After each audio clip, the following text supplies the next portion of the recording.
Have you ever wondered what truly gives the world its colours? Why the sky is blue, and why the ocean turns darker the deeper you go? Good evening, and welcome to The Sleepy Scientist. Take a moment to get comfortable, to ease your shoulders, and to let the busyness of the day settle in the background. This is a quiet space to unwind, and the pace from here on will stay soft and unhurried. Tonight, we are drifting slowly into the world of colour and the chemistry that quietly brings every shade to life. From the pale glow of early mornings to the deep blues that gather after sunset, every colour you see is shaped by tiny movements, happening deep within the material of the world. It is a peaceful topic, gentle enough to follow as you relax. Before we settle into this colourful topic, I'm curious where you're watching from this evening. It is always interesting to imagine the many places these calm explorations reach.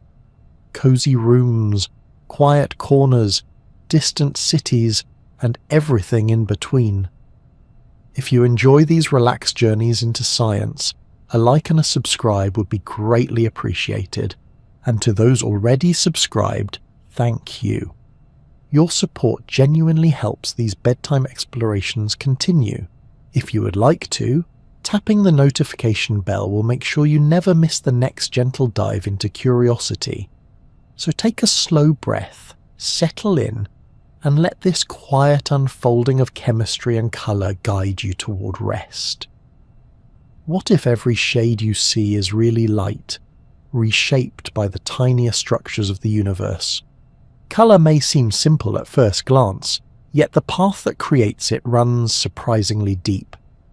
This journey begins with light, a soft stream of energy that arrives from the sun, passes through the sky, and meets the surfaces of the world. Only when that light touches matter does chemistry begin its quiet work, choosing which parts of the light are absorbed, which are reflected, and which are transformed into the colours you recognise. As we move through this exploration, the pacing will remain calm and steady. We will look at how plants use chemistry to colour leaves and flowers, why minerals carry vibrant blues and reds, how animals build or borrow their colours, and how the ocean and sky reveal theirs. From there, the story widens outward to planets and stars where chemistry and temperature give each world its unique palette, and inward, toward your own eyes and mind, where colour is interpreted, shaped and stored. Shade by shade, the world becomes a pattern woven from light and matter working together. The aim is not to overwhelm, but to offer a smooth, relaxing journey through something you experience every day yet may rarely think about: how colour exists at all. So let your breathing settle, let your thoughts loosen, and drift with this slow unfolding. What if every colour you have ever known began with nothing more than the smallest shift inside an atom? Light drifts through space in a way that feels almost weightless, carrying energy without ever needing a path to follow. It moves in steady waves, rising and falling so quickly and so quietly that the motions themselves become impossible to see. Yet within those tiny rises and falls, every colour you have ever known is hidden like a secret waiting to be revealed. When people talk about visible light, they're really talking about a narrow band of these waves, a small slice of something much larger. On one side lie waves so long and gentle that the eye cannot sense them. On the other side lie waves so short and intense that they pass by unnoticed. But in the middle rests a slim section where the wavelengths align with the sensitivities of the eye, forming a familiar spread of reds, oranges, yellows, greens, blues, and violets. It is such a tiny fraction of what light can be, and yet it holds every colour you have ever seen. What makes each colour different is simply the spacing between the rises and falls of the wave. Longer waves drift toward reds, Shorter ones lean toward blues and violets. But these waves are not colours on their own. Light can travel for millions of miles through empty space without showing a single shade. Colour appears only when light meets matter, when these waves interact with the atoms and molecules that make up the surfaces around you. You can imagine light almost as a quiet traveller passing through the universe, carrying within it all possible colours, yet showing none until something invites them out. It might touch the curved surface of a leaf, the fine grains of a stone, the smooth shell of an animal, or the shifting droplets of the sky. In each case, chemistry decides which parts of the light are kept, which parts are reflected away, and which are absorbed into the tiny structures inside matter. What remains becomes the colour you see. A beam of sunlight reaching a green leaf, for example, contains the full spread of visible wavelengths. But the leaf accepts certain pieces of that light and sends others back out. The chemistry inside the leaf absorbs much of the red and blue, leaving the greens to reflect softly toward your eyes. None of that colour belonged to the light alone, and none belonged to the leaf alone. It arose in the meeting point between them, where one offered energy and the other chose how to reshape it. This sharing of responsibility between light and matter is what makes colour so varied and so expressive.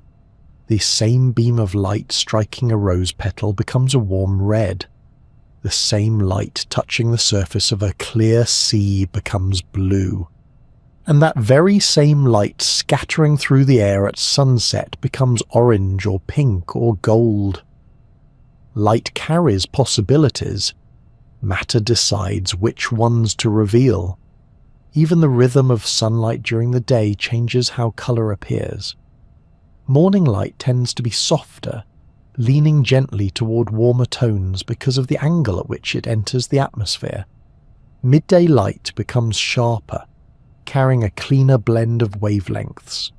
Evening light stretches once more, favouring longer, warmer wavelengths before fading into darkness. The chemistry of the atmosphere interacts with this shifting light at every moment, scattering some wavelengths and allowing others to pass through. The colours you see at any hour are a quiet agreement between the sky and the sun. Thinking of light in this way can make the world feel more connected, as though colours are not fixed traits but relationships. The blue you see in a calm lake depends not only on the water, but also on the sky above it. The colours on an animal's wings depend not only on pigments in the feathers, but on the way light settles across their surface. Even the colour of an object indoors changes with the lamp that shines upon it, revealing different undertones under different lighting. In this gentle way, light becomes a bridge between the world and the eye. Without it, colour falls silent. With it, even the simplest object becomes expressive. A plain stone might reflect a narrow band of wavelengths that give it a soft grey appearance. A drop of dew may reflect the sky in miniature, carrying the colour of the air more than anything of its own. A golden field at sunset may appear warm not because the plants themselves changed, but because the light illuminating them shifted its balance of wavelengths. Yet for all the variation, colour always comes back to the same quiet exchange. Light offering a blend of possibilities, and matter choosing which ones to show. This is why colour feels both simple and mysterious. It is the everyday consequence of interactions far too small to see, happening billions of times each moment, yet it creates the entire visual palette of the world. As you think about the colours around you, it can be calming to realise that each one rises from this meeting between energy and structure. It is not a loud or forceful process. It is quiet, continuous, and everywhere. Light moves gently, matter responds quietly, and together they create a world where leaves look green, oceans look blue, Stones look red, and the sky glows with colours that shift as the day drifts on. In understanding this, you begin to see colour not as something objects have, but as something that arises from the soft meeting of light with matter. It is a partnership, a conversation, a steady unfolding that happens without sound or effort, shaping everything from the glow of morning to the fading hues of dusk. And all of it begins with light moving through space in gentle waves, carrying within it every colour the world could ever show.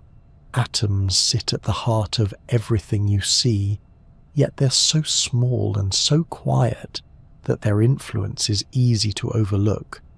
Each one is a tiny structured system with a dense centre and light, fast-moving electrons arranged around it in delicate layers.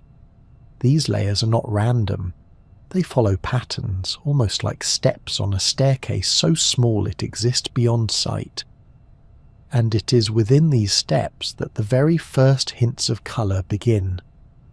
When light reaches an atom, it does not always pass straight through. Sometimes a particular slice of that light fits perfectly with the distance between one electron's current step and the next one up. When that happens, the electron absorbs that precise piece of light and gently lifts itself to a higher position. It is not a violent leap, more like a quiet rise, the way a floating leaf might drift upward on a soft current of air. The part of the light that was absorbed disappears from what is reflected back outward. If an atom absorbs light from the red end of the spectrum, the red that arrived will no longer be there to reflect. What bounces back may then look green or blue or something in between. The colours we see on the surfaces of objects are, in a sense, the leftovers, the parts of the light that atoms and molecules did not keep for themselves. You can imagine electrons as careful listeners, responding only when a wavelength speaks in a pitch that matches the distance between their steps.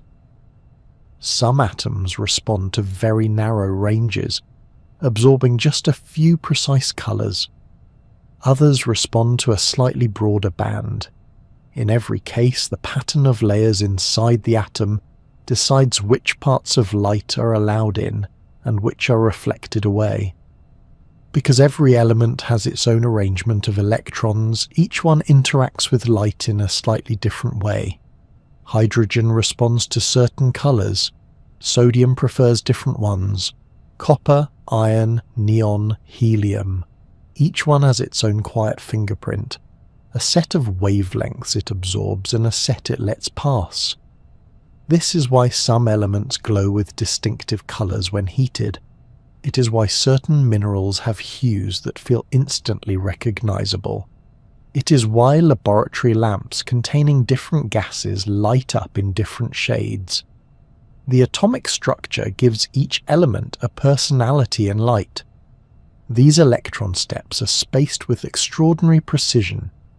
Even a tiny shift in their spacing, something far too small to imagine, can change which colours an atom picks out from the light. Slight adjustments occur when atoms join together, when they are stretched or compressed inside a mineral lattice, or when they share electrons with neighbouring atoms. These tiny changes ripple outward into visible effects, turning a material slightly bluer, slightly redder, slightly brighter, or slightly duller. A single atom absorbing a single wavelength of light seems too small to matter, yet when it happens across trillions of atoms on a surface, the effect becomes the colour of an object large enough to hold in your hand. A patch of copper looks reddish because of the particular wavelengths copper atoms prefer to absorb. A piece of gold appears warm because its electrons allow more of the longer wavelengths to be reflected back. Iron absorbs a broad range, giving it deeper, more muted tones. These colours are not painted onto the materials, they rise from the atomic structure itself. When you think about colour in this way, it becomes clearer how delicate the process is. Light arrives carrying a blend of wavelengths. Atoms greet that light with their own internal arrangements. Some pieces of light match the spacing needed to raise an electron. Others do not. Some are kept, some are passed on. And the balance between those absorbed and those reflected becomes the color you see. Even temperature can alter this balance slightly. As atoms gain energy, their electrons vibrate more vigorously. The tiny shifts in spacing can influence which wavelengths are absorbed or released, which is why heated metals glow in different colors depending on how hot they are. Though these changes might seem dramatic at a distance, they arise from the same rules: electrons responding to light according to the structure within the atom. If you imagine zooming in far enough to watch this unfold, you would not see anything violent or chaotic. Instead, you might see electrons quietly rising and falling, accepting certain pieces of light like gentle steps upward and drifting back down when the energy is released again. This subtle ebb and flow happens all the time, across every surface, in every material. It is one of the quietest processes in nature, yet it builds the colors of the world. The predictability of these atomic patterns is what makes color analysis so powerful. Scientists can determine the composition of distant stars by observing which wavelengths of light disappear on their way to Earth. The dark lines in a star's spectrum reveal which atoms absorbed, which colors along the journey. It is the same process happening in everyday objects, simply placed on a scale large enough to study from across space. Every time you look at a colored object, you are seeing the result of countless atoms choosing which parts of the incoming light to keep and which to reflect. The bright red of a berry, the soft blue of a painted surface, the glow of a metal under a warm light. Each one is the outcome of electrons sitting in their arranged layers, following their quiet rules. All color begins with light, but atoms decide what to do with that light. Their internal structure, those tiny layered steps, shapes the world you perceive. And although you can never see the electrons themselves, the choices they make are visible everywhere you look. When atoms come together and form molecules, the world's colors become much more varied and much more interesting. A single atom has its own small set of electron steps and patterns, but when atoms link up, their electrons begin to share space. Instead of moving only around one center, they can spread out across several connected atoms. This shared movement creates new pathways that change the way the molecule responds to light. You can imagine each atom as a small room where electrons usually stay close to home. When atoms bond to form a molecule, doorways open between those rooms. Suddenly, the electrons are not limited to just one space. They can wander along corridors that stretch through several rooms at once. In chemistry, these extended regions, where electrons are shared and can move more freely, are often described as conjugated systems. In calmer language, they are simply stretches where electrons are allowed to roam. These roaming electrons are especially important for pigments. When light reaches a molecule with such extended pathways, certain wavelengths are just right for lifting these electrons from one roaming pattern to another. The energy of that light matches the difference between two allowed ways the electrons can move. The molecule accepts that particular piece of light, and the electrons gently shift into a new arrangement. The absorbed wavelengths disappear, and what remains, reflected or transmitted, becomes the visible color. The length and shape of these roaming regions helps decide which colors are absorbed. If the pathway is quite long, the electrons need less energy to be nudged into a new motion, so they tend to absorb longer wavelengths, leaning toward reds and oranges. If the pathway is shorter, the electrons need more energy, and the molecule absorbs shorter wavelengths, moving closer to blues and violets. The exact details can be complex, but the guiding idea is simple. The way electrons are allowed to move within a molecule determines which slices of light that molecule prefers to keep. This is why molecules are so powerful at creating colour. A single atom can only respond to light in certain narrow ways.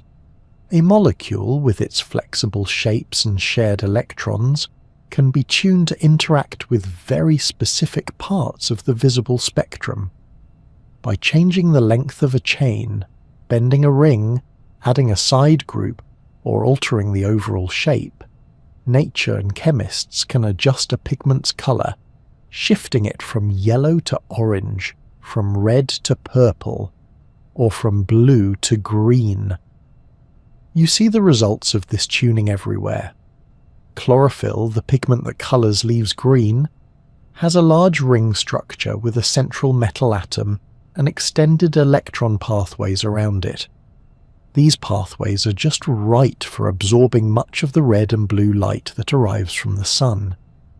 The leftover light, rich in green, is what reflects toward your eyes. Carotenoids, which give carrots, pumpkins, and many autumn leaves their yellow and orange tones, are long chains of linked carbon atoms with roaming electrons spread across the length of the molecule. The way these electrons move makes carotenoids absorb much of the blue and violet light, leaving warm colours to be reflected. Anthocyanins offer another beautiful example. These pigments are responsible for many of the reds, purples and blues found in berries, petals and some leaves. Their structure includes ring shapes, with electron pathways that respond sensitively to their surroundings. Small changes in the environment, such as the acidity or alkalinity of the sap or cell fluid, can shift the spacing of the allowed electron motions. This, in turn, changes which wavelengths the pigment absorbs. In more acidic conditions, anthocyanins often appear red. In more neutral settings, they drift toward purple. In slightly alkaline environments, they may appear blue. The same basic molecule can show different colours depending on the chemistry around it.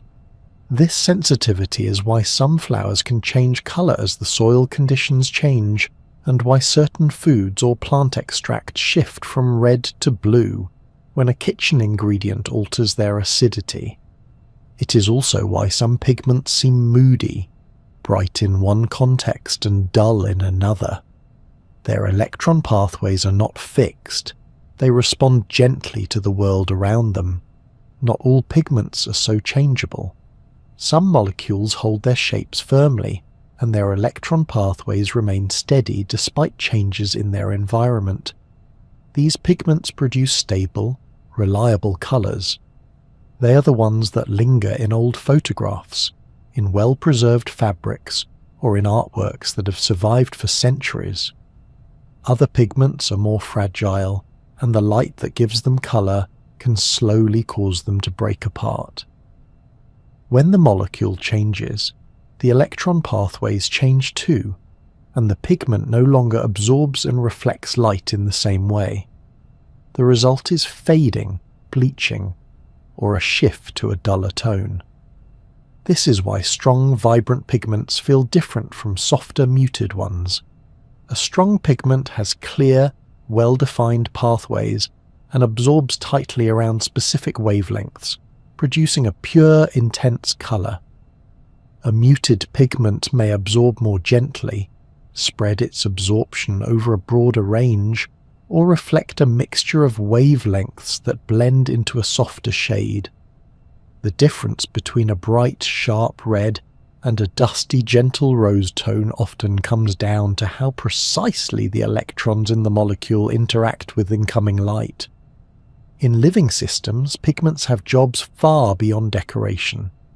Chlorophyll captures light energy to power photosynthesis, using its electron movements not just for colour, but of converting sunlight into chemical energy. Carotenoids can protect sensitive parts of cells from damage by intense light. Anthocyanins can act as sunscreen for leaves, shielding them from excess radiation, as well as attracting pollinators with their vivid hues. The colours you see in plants are a side effect of molecules doing very practical work. Animals also use organic pigments for important reasons. Some pigments help with camouflage, others with communication or display. The red of certain birds' feathers, the orange of a fish, or the yellow of an insect may come from carotenoids obtained from food, modified slightly by the animal's own chemistry. The underlying molecules are similar, but small changes in structure and in how the pigments are packed inside cells can produce noticeably different colours. The difference between strong and soft colours also depends on how many pigment molecules are present and how they are arranged. Densely packed pigments that all absorb the same way can create strong colour patches. More loosely arranged or mixed pigments create gentle, blended tones. In a flower petal, layers of different pigments can create gradients, edges, and subtle depth. In a leaf, overlapping chlorophyll and carotenoids can make greens that lean slightly more yellow or slightly more blue. Even outside biology, molecular pigments are everywhere. The inks in pens, the dyes in fabrics, the colours in paints and plastics all depend on synthetic molecules designed to have the right kind of electron pathways. Chemists adjust these pathways by changing the length of chains, adding rings, or attaching different groups to the core of the molecule. By doing so, they can create colours that nature rarely produces, from unusual shades of blue to vivid neon tones. The same principles that give a berry its colour also allow a highlighter pen to glow on a page. At the heart of all of this is the simple idea that combining atoms creates something more than the sum of its parts. When electrons are allowed to roam across a connected structure, they interact with light in richer, more complex ways. Each pigment you see is a carefully shaped pathway for electrons, tuned by evolution or by human design to respond to particular wavelengths. It can be strangely calming to think that the rich variety of colours in plants, animals and materials arises from these small repeated patterns. Chains and rings of atoms, electrons roaming through them, certain wavelengths accepted, others reflected. Quiet, predictable rules acting over and over again, building everything from the subtle blush of a petal to the deep green of a forest canopy. Molecules take the simple story of atoms and light and turn it into a vast, nuanced palette. They give the world the strong reds of ripe fruit, the gentle blues of distant petals, the soft yellows of drying grass, and the deep greens of summer leaves. All of that comes from electrons finding new paths to wander in structures just large enough to hold colour, yet still far too small to see. Minerals hold some of the most enduring colours on Earth, created not by delicate biological molecules, but by the arrangement of atoms locked in rigid, repeating structures. These crystalline frameworks give each mineral its shape, its strength, and more quietly its colour. At the centre of many mineral colours are metal ions, sitting in precise positions within the crystal lattice. The electrons in these metal ions respond to light in ways that create vivid greens, blues, reds, and purples, colours that can last for centuries without fading. Inside a crystal, the environment around a metal ion is very different from the open space it would have in a simple solution or as a free atom.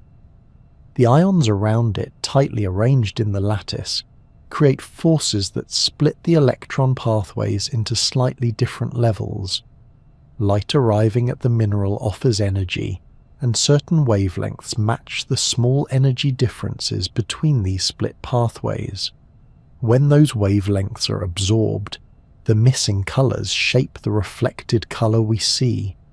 This is why two minerals with the same metal element can show different colors. The surrounding atoms alter the spacing of the electron levels just enough to change which wavelengths the mineral absorbs. The presence of trace impurities can shift a mineral's color dramatically. A tiny amount of chromium can turn a dull mineral into a bright green. A slight addition of copper can produce shades of blue. Even vanishingly small amounts of iron can shift a gemstone toward red or yellow. These impurities substitute for other atoms in the lattice, changing the forces around certain metal ions, altering the spacing between electron levels and reshaping how the crystal interacts with light. It is one of nature's most delicate tricks. A few stray atoms out of millions can transform an entire stone. Some of the world's most admired pigments originated from these mineral colors. Malachite, with its rich green tones, forms from copper reacting with carbonates in water. Its banded structure, often seen in polished pieces, is the result of slow variations in the chemistry of the environment where it grew. Azurite, also a copper-based mineral, carries a deep, almost electric blue. Its structure differs just enough from malachite that the electron spacings shift, changing the wavelengths it absorbs. Lapis lazuli, treasured since ancient times, is built from a mixture of minerals, including lazurite, which gives it its distinctive ultramarine color. Tiny traces of sulfur within its structure alter the electron pathways to produce that intense blue. Cinnabar, a red mineral containing mercury and sulfur, offers a striking contrast, reflecting brilliant reds that remain vivid even in small amounts. Each of these minerals forms under specific conditions, often deep underground where heat and pressure shape the final structure. Volcanic regions are particularly rich in colorful minerals. When hot fluids seep through cracks in the Earth's crust, they deposit metals along the way. As temperatures drop or chemical conditions change, crystals begin to form. The exact mix of elements, the speed of cooling, and the pressure in the surrounding rock all influence the final color. Some minerals form in calm, slow-growing environments where large, well-defined crystals develop. Others form rapidly, creating smaller or more irregular structures but still holding complex colors. The shape and symmetry of the crystal lattice also play a role in color. In some crystals, the arrangement of atoms creates pathways for light to move through the lattice. The light can be bent, split, or scattered depending on the symmetry of the structure. This is why certain crystals show different colors when viewed from different angles. These optical effects are not caused by pigments, but by the way the crystal itself guides light. Even clear minerals can show flashes of color when cut in certain ways, as the internal structure shifts the direction of passing light. The durability of mineral colors explains why they were treasured by ancient civilizations. Where plant-based pigments often faded, mineral pigments persisted. Early painters and artisans learned to grind malachite into powder, producing a soft green pigment that held its color for centuries. Lapis lazuli was crushed and carefully washed to create ultramarine, a pigment so valuable that it was reserved for important artworks. Cinnabar, though containing mercury and therefore dangerous to handle, was ground into a red pigment used in murals, pottery, and ceremonial objects. These pigments endured because the electron patterns within the minerals remained stable, resisting sunlight and chemical change. The process of creating pigments from minerals was slow and often painstaking. Stones had to be selected carefully, crushed with precision, and purified through repeated washing or sedimentation. The finest grains produced the richest colors. In some cultures, only specific workers with specialized knowledge were allowed to prepare these pigments. Their work connected geology to art, binding the colors hidden inside the earth to the surfaces of temples, manuscripts, and sculptures. Thinking about mineral colors in this way reveals just how much of the world's beauty comes from order and structure at tiny scales. The patterns of atoms inside malachite or azurite are fixed in place, repeating over and over, forming a lattice that shapes the way light is absorbed or reflected. It is a kind of internal architecture, invisible without special tools, yet responsible for colors that have caught human attention for thousands of years. Even today, minerals remain an important part of our understanding of color. Scientists studying distant planets look at the spectral fingerprints of minerals on their surfaces, using the same principles that explain the colors of stones on Earth.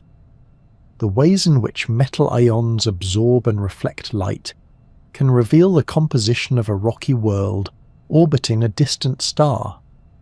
A small shift in color, detectable in reflected light, can hint at the presence of iron, copper, chromium, or other elements. In everyday life, the colors of minerals often go unnoticed unless polished or cut. A rough stone may appear dull until light catches the crystal faces just right. Once polished, the structure becomes more visible and the colors deepen. The same chemical and structural rules that create the colors do not depend on human perception. They are always there, waiting for the right angle or the right light to reveal them. Mineral colors show how Earth's chemistry is both powerful and patient. Over long periods, water, heat, and pressure reshape the arrangement of atoms, building structures that interact with light in complex ways. These structures give rise to colors that can be soft or intense, muted or brilliant, steady or changing as the stone is turned. The Earth forms these minerals through processes that take years or centuries or far longer, yet the colors themselves are created in an instant each time light reaches them. The palette inside minerals is a reminder that color does not always come from biological processes. Sometimes it comes from the slow shaping of crystal structures underground, from metal ions held in place by forces too small to see, from impurities so sparse that they barely change the composition of the stone, yet shift its color completely. It is a quiet geological art form, created by chemistry and revealed by light. Plants create color in a way that feels almost effortless. Their leaves, petals, fruits, and stems are filled with pigments shaped by millions of years of evolution, each one tuned to the needs of the plant. These pigments do far more than decorate forests and gardens.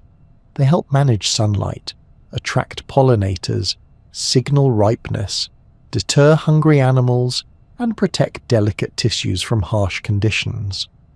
And in doing so, they create much of the natural color we see every day. The most familiar pigment in plants is chlorophyll. It sits inside specialized structures where plants gather sunlight to power their growth.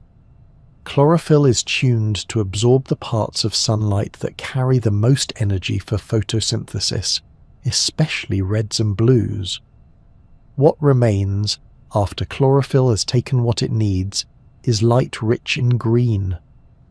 This reflected green, soft or bright depending on the leaf, is the color we associate most strongly with the plant world.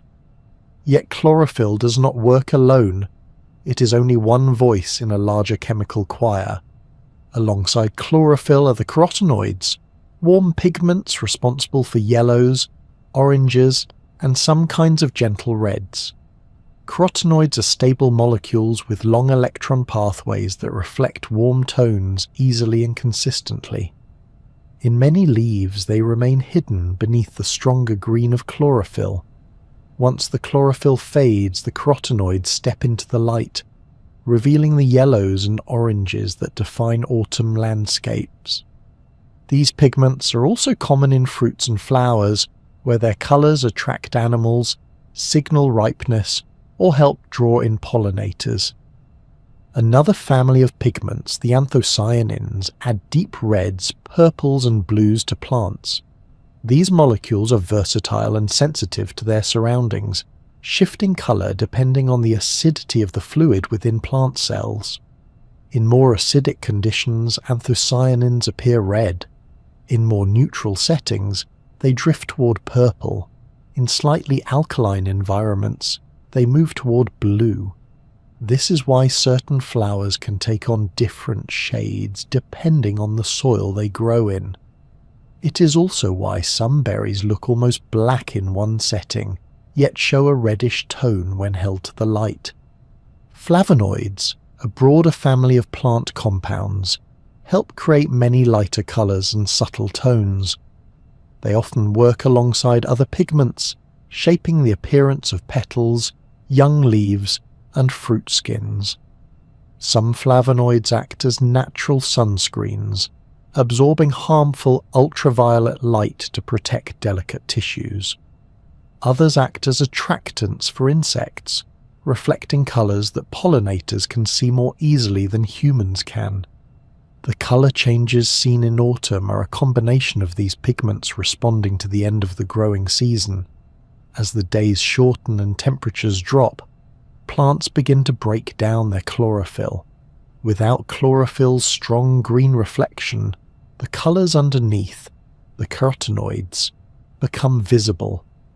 These warm pigments might have been present all summer, quietly supporting the plant in capturing and managing light. Once the green fades, the yellows and oranges appear suddenly, even though they were there all along. In some species, anthocyanins begin forming in the leaf near the end of the season. These pigments add reds and purples, often in patches or veins, creating the wide variety of autumn colours that sweep across landscapes. The browns that appear later in the season come from tannins, another group of plant compounds.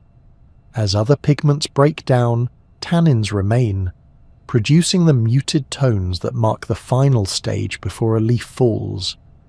This layering of pigments, each responding differently as the plant prepares for winter, creates the complex palette of the season: bright, warm, fading, and quiet, all at once. Colour in flowers serves yet another purpose. Many flowers use pigments to signal to pollinators, guiding them toward nectar or pollen. Bees, butterflies, and birds often see different parts of the light spectrum from humans, including ultraviolet light. Some petals contain patterns visible only in ultraviolet, creating markers that direct pollinators more efficiently. The colours we see are just one part of the picture. The plant's chemistry is tuned to communicate in multiple visual languages at once. In fruits, colour signals ripeness. A green fruit rich in chlorophyll but lacking in other pigments may taste bitter or unripe. As it matures, chlorophyll breaks down and new pigments form. Carotenoids may create yellows or oranges. Anthocyanins may produce reds and purples. These shifts not only attract animals but also indicate that the fruit's chemistry has changed. Sugars have formed, acids have softened, and seeds are ready to be spread. A fruit's colour is its quiet advertisement, telling the world that it is ready. Plants also use colour as protection. Darker pigments in leaves can act as shields, reducing damage from intense sunlight or cold. Anthocyanins, in particular, can protect young leaves that are still developing their chlorophyll systems. In these early stages, red or purple tones help the leaf manage incoming light without overheating or becoming damaged. As the leaf matures and fills with chlorophyll, the red or purple fades, giving way to green. Some of the most striking colour changes in plants come from pH-dependent shifts in pigment structure. The changing colour of hydrangea flowers, for example, arises not from the plant altering its pigments directly, but from changes in the soil that influence how the pigments behave. In soil rich in certain ions, the pH within the petal cells changes slightly, nudging the anthocyanins toward blue. In other soils they drift toward pink. The colour moving through the petals is a chemical response to the plant's environment, showing how sensitive these pigments can be. Plant colour is never static. It responds to light, temperature, soil, and the plant's own needs. This fluidity is what makes gardens and forests feel alive. Even within a single species, colour can vary from one environment to another. A flower that appears deep purple in one region may appear lighter in another. A leaf that turns orange in one climate may turn red or yellow in another. These changes reflect the plant's chemistry adjusting to the world around it. The pigments themselves are molecules shaped by evolution to help plants survive. They capture sunlight, protect tissues, attract partners in pollination, and communicate with animals. The colours we see are the result of these practical functions, yet they create our experience of beauty in nature. When you look at a field of wild flowers or a forest in autumn, you are seeing chemistry at work, each pigment performing its role, each colour emerging from the quiet interactions between molecules and light. These pigments take the complexity of plant life and translate it into something visible, a language of colour that tells stories about growth, health, readiness, and protection. Through chlorophyll, carotenoids, anthocyanins, flavonoids, and tannins, plants paint the natural world with a palette shaped by their needs and by the subtle dance between molecules and sunlight. Animals create their colours in ways that are both practical and surprisingly intricate. Unlike plants, which rely heavily on chlorophyll and carotenoids for the majority of their colours, animals use a mixture of pigments, structural effects, and inherited biochemical pathways to produce the patterns and shades that help them survive. Some colours signal danger, some help in blending into surroundings, others attract mates or intimidate rivals. Whatever the purpose, the chemistry behind these colours is often quiet, hidden inside cells, yet crucial to the lives of the creatures that carry them. One of the most widespread pigments in the animal kingdom is melanin. Melanin appears in several forms, each producing different tones ranging from soft yellows and rust browns to deep, rich blacks. What makes melanin remarkable is not only its colour but also its protective abilities. Melanin absorbs harmful ultraviolet radiation, helping animals avoid damage from intense sunlight. It strengthens hair, feathers, and skin, making them more resilient.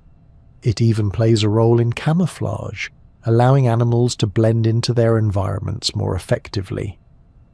A black bird's glossy feathers, a leopard's dark spots, the subtle shading in a human eye, all of these depend on careful placement and concentration of melanin. Melanin forms inside specialized cells that package the pigment into tiny granules. These granules are then distributed through feathers, fur, scales, or skin, creating patterns through variations in density and location. The chemistry behind melanin is fairly similar across species, but the patterns it creates depend on evolution and the needs of the animal. A penguin's stark black and white contrast, for example, helps with hiding from predators both above and below while swimming.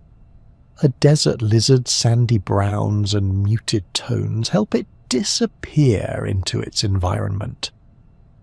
Melanin is versatile, durable, and reliable, a pigment built for function, though it produces beauty along the way. Another pigment family seen in animals is the porphyrins. These pigments create delicate reds, pinks, greens, and sometimes purples in bird feathers. While less common than melanin, porphyrins can be surprisingly vivid.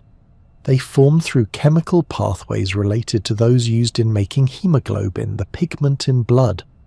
The resulting colours are often sensitive to light, breaking down when exposed to too much sunlight. This fragility is why certain bird species display bright porphyrin-based colours only in feathers sheltered from light, such as underwings. The colours can appear almost glowing when seen up close, though they may fade over time. Birds also make use of structural colour, but even before that topic appears later in the script, their pigments alone offer a wide palette. Turacos, for example, produce unique green and red pigments found nowhere else in the animal kingdom. These pigments derive from copper-containing molecules, giving their feathers deep emerald tones. The chemistry behind these colours is unusual compared to other birds, yet it shows how evolution can produce distinct pigments to match an animal's ecological niche. In reptiles, fish, amphibians, and some invertebrates, colour often arises from several layers of pigments and reflective structures working together.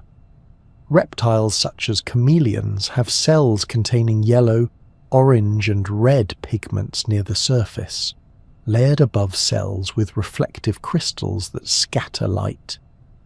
By adjusting the spacing of these crystals, a chameleon can change the colour it reflects, creating shifts from greens to blues, and even to pale or dark shades. The pigments themselves stay the same. The animal simply rearranges the internal structure to alter how light reflects through the layers. Fish often rely on pigments such as carotenoids and pteridines, combined with reflective scales, to achieve their shimmering effects. Bright tropical fish gain their reds and oranges from carotenoids, which they cannot produce themselves. Instead, they borrow them from their diet. A fish feeding on algae or crustaceans rich in carotenoids will display vibrant colours. When the diet changes, so do the colours. This dependence on food-based pigments is common across many species. Flamingos, for example, are famously pink because of carotenoids in the small crustaceans they consume.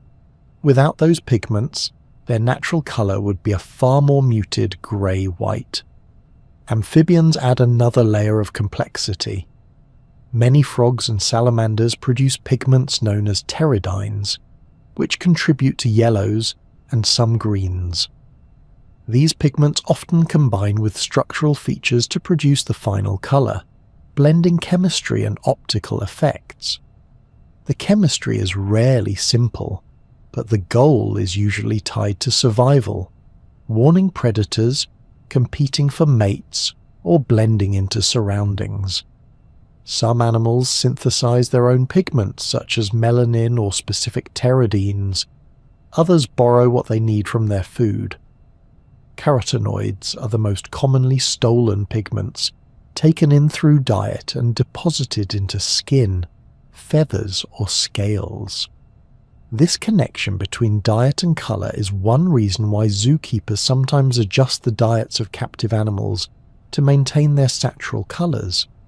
Without certain foods, the pigments would fade. Evolution shapes these pigments into patterns. A butterfly's wing may contain melanin arranged in dots, stripes, or wide patches to mimic leaves, bark, or eye spots. These patterns are controlled by chemical signals during development, guiding where pigment cells form and how they distribute their colours. The result can be a camouflage pattern that confuses predators or a bold display that warns them away. Butterflies also use structural colours, but their pigments lay the groundwork for many patterns seen across species. Mammals tend to rely on melanin more than other pigments. The browns of a deer, the black stripes of a tiger, the pale fur of an Arctic fox, these are all variations in melanin concentration. Even more subtle effects, such as the gradient in a horse's coat or the shading on a mouse's back, come from how melanin is deposited during hair growth. Mammals, for the most part, do not produce the vivid blues, greens or reds seen in birds or fish, though monkeys and some primates do develop bright skin tones that reflect health and vitality. Coral creatures add their own unique contribution to the animal colour palette. Many corals produce fluorescent pigments that glow under ultraviolet light. These pigments help protect the coral from excess sunlight in shallow waters, absorbing harmful wavelengths and releasing some of that energy as visible light. The glowing greens, yellows and reds seen in coral reefs are partly due to these pigments. They also enhance the appearance of the reef, creating one of the most colourful environments on Earth. Through all these examples, a pattern emerges. Animal colour is not a simple decoration. It is chemistry shaped by evolution, responding to the needs of each species. The pigments provide signals, warnings, attractions and camouflage. Their colours reflect a balance between energy, light, diet, and inherited biochemical pathways. Every patch, stripe, shimmer, or glow is the outcome of pigments placed with intention, even if that intention arises slowly across generations. The animal kingdom's pigments remind us that colour in nature is never accidental.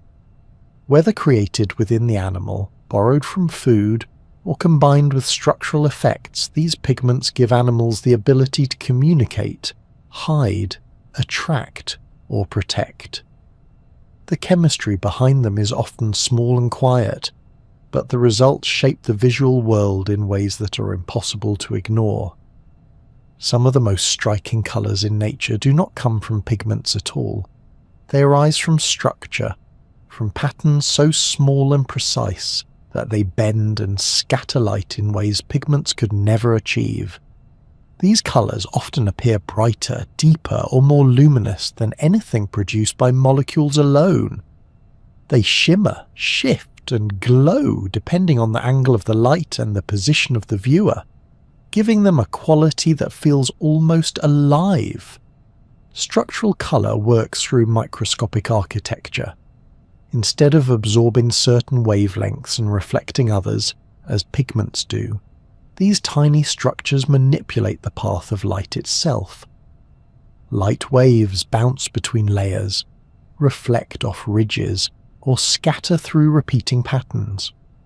When these reflections overlap in just the right way, certain wavelengths strengthen and others fade, creating colours that appear pure and vivid. It is a quiet optical arrangement, built from shapes rather than chemical bonds. One of the easiest ways to picture structural colour is to imagine light as a gentle ripple moving across water. If the surface of the water is smooth, the ripple travels evenly. If the water is covered in tiny steps or ridges, the ripple breaks, overlaps, or shifts. The same happens with light on a microscopic scale. When light meets an ultra-fine pattern, something far smaller than the width of a human hair, its waves interact, creating the shimmering blues and greens found in many animals. Butterflies are one of the most familiar examples. Their wings are covered in tiny scales, and the surfaces of those scales contain fine ridges arranged in layers. These ridges are spaced so precisely that they reflect specific wavelengths of light. The blues seen on a morpho butterfly are not made from blue pigments.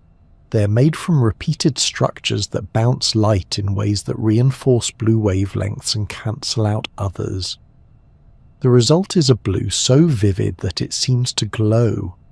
When the butterfly moves, the angle of the reflected light changes, and the colour appears to shimmer or ripple. Bird feathers use similar principles. Many birds, especially those with brilliant blues and greens, owe their colours to microscopic structures inside their feather barbules. These structures act like layers of transparent material laid in careful stacks. Light entering the feather reflects between these layers, and depending on the spacing, certain wavelengths emerge stronger. This is why a blue jay remains blue even though there is no blue pigment in its feathers. The colour comes entirely from structure. If you were to crush a blue feather into dust, the colour would vanish because you would destroy the structure that produced it. Beetles also rely heavily on structural colour. Their shells contain layers of chitin arranged into repeating patterns, often forming spirals, lattices, or stacked plates. These structures create metallic greens, golds, and iridescent blues. When light hits them, it travels through surfaces that behave like miniature mirrors and prisms. This interaction produces colours that shift as the beetle moves, turning a single shade into a gradient of shimmering tones. Some beetles display colours that appear almost metallic, yet contain no metal at all. The illusion comes purely from the way light is bent. One of the most remarkable properties of structural colour is that it does not fade easily. Pigments can break down with time, light, and air, but structures remain stable as long as the underlying material stays intact. A feather kept in darkness for many years can still reveal a brilliant blue when brought back into the light, because the microscopic patterns are unchanged. Ancient beetle shells, preserved for centuries, can still show flashes of iridescence for the same reason. Structural colour is built from shape rather than chemistry, making it far more resistant to fading. Pigment-based colour depends on molecules absorbing specific wavelengths. If those molecules break, the colour changes. Structural colour depends on the physical arrangement of tiny layers, ridges, or repeating patterns. If that architecture stays intact, the colour remains. Pigments can produce subtle, warm hues, while structural colours tend to produce brighter, more saturated shades. Pigments absorb. Structures reflect and enhance. Both play important roles in nature, but the effects are very different. Pure blue is one of the rarest pigment colours in the natural world. Few molecules reflect blue strongly, and many that seem blue are actually mixtures of wavelengths that approximate it. Structural colour solves this problem by using patterns to select blue wavelengths directly. This is why many of the most striking blues in nature come from structural effects. The scales on a morpho butterfly or the feathers of a blue jay can reflect a blue so intense that pigments cannot match it. The colour feels cleaner, brighter, and almost luminous. Some structural colours even combine with pigments to produce complex effects. A butterfly wing might contain a thin layer of melanin underneath the structural elements. The melanin absorbs stray wavelengths, making the structural colour appear sharper. Many birds use similar combinations, layering pigment and structure to create a deeper, richer tone. Structural colour is not limited to animals. It appears in certain minerals, shells, and even plants. The iridescent sheen on some seashells comes from layers of calcium carbonate arranged in fine sheets, bending light as it passes through. The metallic glimmer of some minerals comes from repeating atomic structures that scatter light in predictable ways. Even certain fruits, such as the bright blue berries of the pollia plant, use structural colour to achieve shades far more intense than any pigment could produce. These berries remain vibrant for years, even after they dry out, because their colour comes entirely from structure. The way structural colour works can feel almost magical. Yet beneath the shimmer and glow it follows simple principles. Light enters a pattern. The pattern bends the light. The bending reinforces certain wavelengths. Those wavelengths become the color your eyes perceive. It is a quiet physical process, repeated billions of times across the surfaces of wings, feathers, shells, and leaves. Thinking about color in this way reveals how much nature relies on structure. Pigments provide the warm browns, reds, yellows, and greens that fill the world. But when nature wants to create something radiant, something that shifts with movement or glows with purity, it turns to structure. It builds tiny landscapes that guide light, weaving brightness into surfaces one microscopic ridge at a time. Structural color teaches that beauty does not always come from chemical complexity. Sometimes it comes from arrangement, from tiny shapes lined up so precisely that light has no choice but to dance. Water changes the rules of color. As soon as light enters the ocean, the colors that seemed so bright at the surface begin to soften and disappear. Water absorbs light unevenly, allowing some wavelengths to travel deeper while stopping others almost immediately. Reds and oranges are the first to fade. Within only a short distance below the surface, these warm colours are swallowed by the surrounding water, leaving the cooler blues to dominate. Even yellows begin to dim as depth increases. By the time you are several body lengths down, the world has shifted to blues and greens, glowing softly from the sunlight filtering above. This selective absorption shapes every colour you see underwater. A bright red fish near the surface remains red, but as it swims deeper, its colour appears darker and darker until it turns almost black. The fish has not changed, but the light reaching it has. Without red wavelengths available to reflect, its natural pigments cannot show themselves. This effect is so strong that many deep-sea animals have evolved red pigmentation as a form of camouflage. In the upper world, red stands out boldly. In the deep ocean, where red light cannot reach, red becomes invisible. A red shrimp drifting hundreds of meters below the surface is effectively black to any creature looking for a meal. As you descend further, even blues begin to fade. Light thins. Colours vanish one by one until only muted tones remain. The world becomes dim, then shadowed, then almost entirely dark. Yet life continues in this twilight zone, and many species have adapted in remarkable ways. Some create their own light through bioluminescence, a chemical process that allows organisms to glow in the dark. Instead of relying on reflected sunlight, they generate light through reactions involving oxygen and specialized molecules. These glowing creatures produce a range of gentle blues and greens, the colors that travel farthest in water. Many use this light for communication, attracting partners or signaling danger. Some use it to confuse predators, flashing patterns that disrupt vision. Others use a faint downward-facing glow to erase their shadow, blending into the faint light above. The chemistry behind these glimmers is elegant and efficient.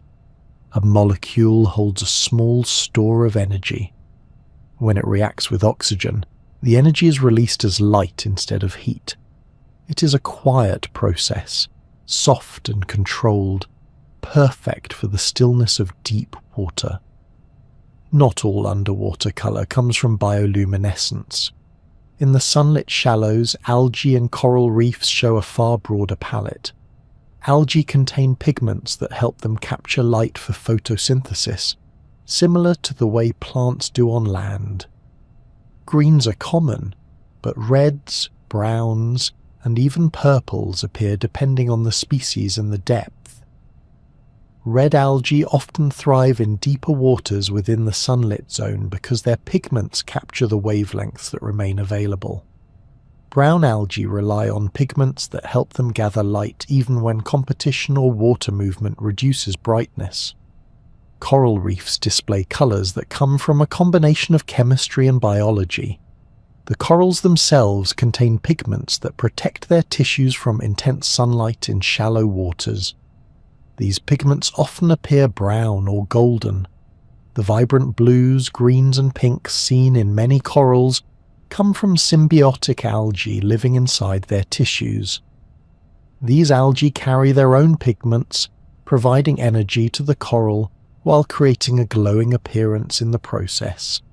Some corals also contain fluorescent pigments that absorb incoming light and re-emit it in a new color. Under strong sunlight, this fluorescence can give reefs an almost luminous quality.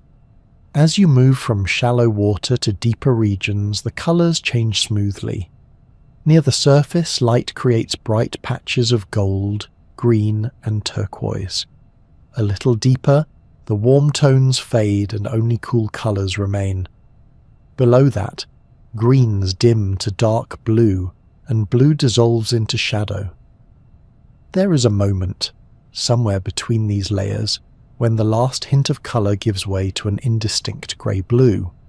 After that, the world becomes monochrome. It is a natural gradient from color to absence, shaped by how water filters the spectrum.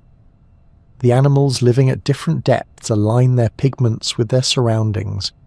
In the sunlit zone, fish often carry bright colors for courtship or territorial display. Their pigments work well because the full spectrum is still available. In dimmer waters, many animals become silver or reflective, blending into the ambient light. Reflective scales scatter whatever light reaches them, helping them hide in a world where brightness is limited. In deeper regions, red and black pigments dominate because they hide the animal completely. An animal that looks bright red at the surface becomes invisible in the deep. The chemistry of underwater color is not just about pigments, but about which wavelengths survive the journey through water. Even a few meters can transform the appearance of a scene. A coral reef photographed with natural light appears cool and blue-green. With a flash that restores the missing wavelengths, the reds and oranges return vividly. This is why underwater cameras often use filters or lights, not to add color but to restore what the water removed. Bioluminescence adds a strange, magical element to the deep. A comb jelly drifting slowly can trail a soft shimmer behind it. A small fish startled by a predator might release a burst of glowing particles, a momentary cloud of light designed to confuse. Some deep-sea squid have organs that produce light in patterns that mimic the faint brightness of the surface above, making them nearly invisible from below. These displays rely on chemical reactions that evolve to work efficiently in cold, high-pressure environments. Every glow is a transformation of chemical energy into light, a quiet signature of life where sunlight never reaches. As depth increases further, the colors that once defined the upper ocean become distant memories. There is no red, no orange, no yellow. Even blue becomes faint and scattered. What remains is a world shaped by chemistry and quiet, punctuated by flashes of bioluminescence or the reflective gleam of scales catching the smallest hint of light. The absence of color becomes its own kind of presence, a reminder that color always depends on the conditions where light and matter meet. Descending through the ocean is like watching the visible spectrum gently fold itself away. Each layer removes a little more of the world's brightness, until only light created by living things remains. Still, the chemistry that shapes these colors continues. Pigments in algae catch what light they can. Corals use fluorescent molecules to glow. Deep-sea creatures rely on red and black to hide, or on bioluminescent reactions to communicate. Water narrows the palette, but life always finds a way to use color, even when the ocean tries to take it away. By the time you reach the deepest places, almost no natural color survives. The water above has taken every wavelength except the faintest blue. Yet even in this darkness, the principles that shape colour still hold. Light, matter, and chemistry continue their quiet interactions. The palette simply becomes softer, quieter, and more selective, shaped by the deep calm of the ocean itself. The colours of the sky emerge from ordinary sunlight meeting the thin, shifting layers of air around Earth. Even though sunlight looks white to the eye, it carries a blend of all visible wavelengths. When this light enters the atmosphere, it does not travel untouched.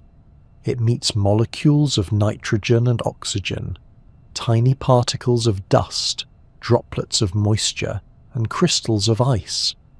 Each encounter bends or scatters the light differently, separating the colours gently and sending them in new directions. The sky's palette is shaped not by pigments, but by the way light is redirected by the air itself. The familiar blue of a clear midday sky is a result of scattering. When sunlight enters the atmosphere, the shorter wavelengths, the blues and violets, are scattered much more easily than the longer reds and oranges. The air molecules act like tiny obstacles, gently nudging the shorter waves sideways in every direction. Because the eye is less sensitive to violet, and because some violet light is absorbed higher in the atmosphere, the sky takes on a blue tone instead of violet. It is a surprisingly delicate process, built from trillions upon trillions of tiny interactions, each one bending a small piece of sunlight. The cumulative effect creates a dome of soft blue overhead. Though the sky looks blue during the day, the colour changes as the sun moves. At sunrise and sunset, sunlight must pass through a much thicker layer of air before it reaches the observer. Along this longer path, more of the short wavelengths are scattered away, leaving the longer wavelengths, the warm reds, oranges and golds, to dominate. This is why a sunrise can feel gentle and pale, while a sunset often glows with deeper, richer tones. The light has been sifted by the atmosphere, leaving behind a warm mixture that paints the sky and clouds. Dust, aerosols and humidity can enhance or soften these colours. Dust particles from deserts or volcanic eruptions scatter light differently, often enhancing reds and purples at sunrise and sunset.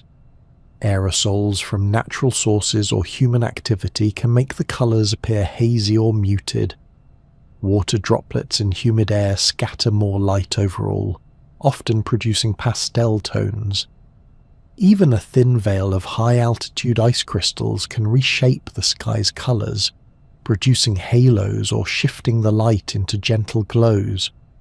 Rainbows form when sunlight enters a raindrop, slows down, bends, reflects off the inside surface, and bends again as it exits. Each wavelength bends at a slightly different angle, separating the colours into a soft arc. A rainbow is not a physical object in the sky, but a pattern created when light interacts with water droplets at just the right angle. No two observers see exactly the same rainbow, because each person views a unique arrangement of raindrops reflecting light toward their eyes. Halos and sun dogs arise from light interacting with ice crystals in the upper atmosphere. These crystals often take the form of tiny hexagonal plates or columns. When sunlight passes through them, the light is refracted at specific angles, creating rings or bright patches of light around the sun. Halos appear as pale, glowing circles, sometimes accompanied by arcs or additional bands. Sundogs appear as two bright spots, one on either side of the sun, often showing hints of red on the side closest to the sun and blue farther out. Like rainbows, they depend on geometry, the angle of the light, the orientation of the crystals, and the viewer's position all shape the colours that appear. Humidity plays a role in subtler ways. When moisture is present, small droplets can form in the air, scattering light more evenly and producing a whitish haze. During very humid days, the ski may look pale or washed out because the light is scattered broadly before it reaches the ground. After rain, when the air is clearer and free of dust, the sky often appears a deeper blue. The chemistry and physical behavior of the air is always shifting, and these shifts change how light travels through it. Clouds add their own influence to the sky's colors. They scatter all wavelengths roughly equally, which is why clouds appear white in bright sunlight. When sunlight is low on the horizon, clouds catch the warm light that has passed through the thick atmosphere, reflecting reds, oranges and pinks across their surfaces. High clouds composed of ice crystals can take on pastel colors like peach, lavender, and pale gold. The colors across the sky at dusk are often the combined effect of scattering in the air and reflection from the clouds. The deepening blue seen at higher altitudes or in clear mountain air comes from the same scattering effect.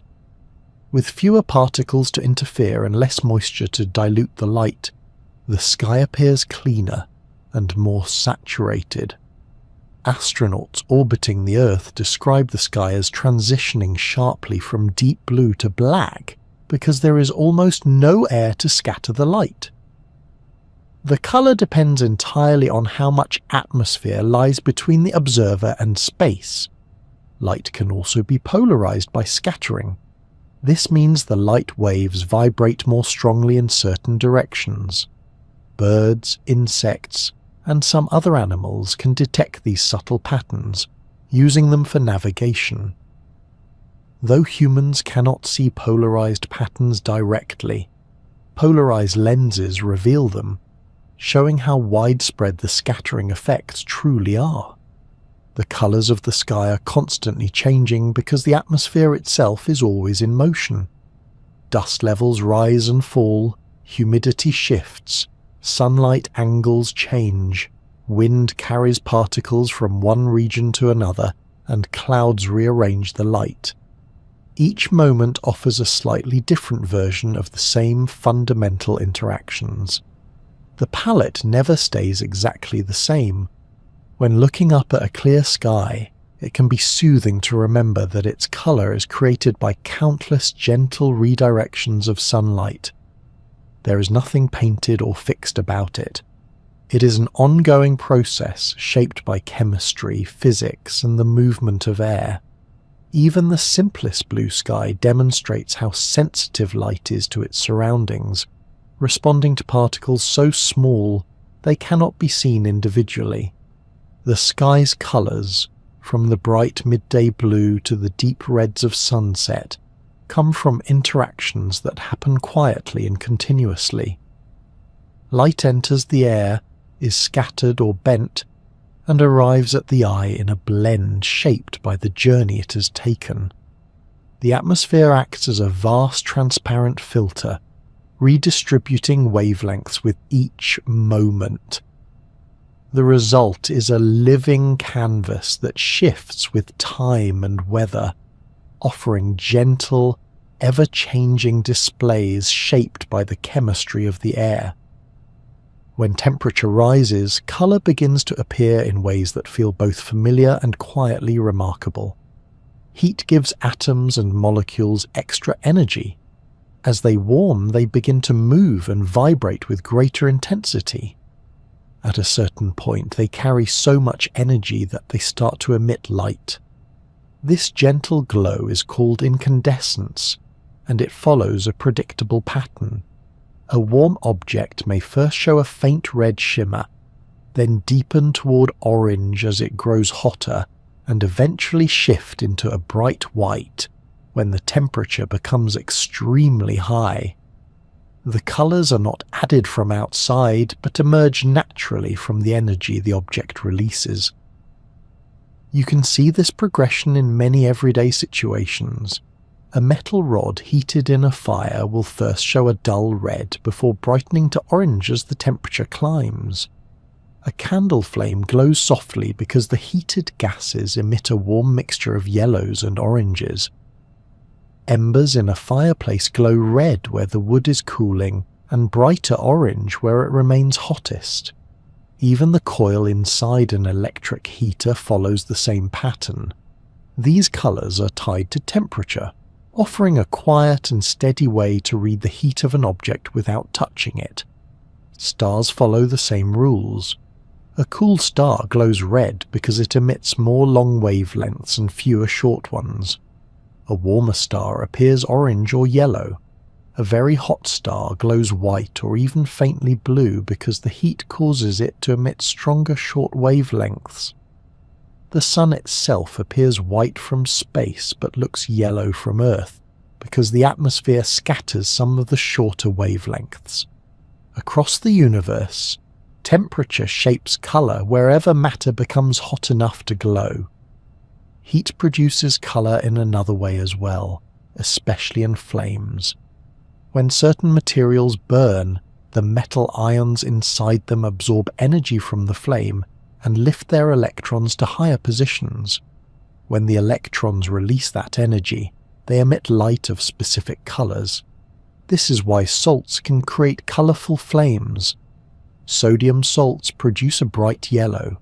Potassium creates a pale violet. Copper compounds offer blues and greens. Strontium yields a deep red, while calcium creates orange. The colours come from electron transitions rather than heat alone. Each element has its own set of wavelengths it prefers to release, and the flame carries these colours outward. This quiet chemistry lies behind many of the colours in fireworks. Although fireworks often carry dramatic associations, their chemistry is no different from a salt flame observed in a calm laboratory. Different metal salts are heated until their electrons move and release energy as light. Copper salts create blue sparks, barium produces greens, strontium creates deep reds, sodium gives yellows, though it is often avoided because it can overwhelm other colours. Even though fireworks explode, the colours themselves arise from the same gentle electron movements found in a candle flame or a burning log. The drama is in the motion, not in the chemistry. The glow of embers is another example of temperature-driven colour. Embers do not burn with open flames.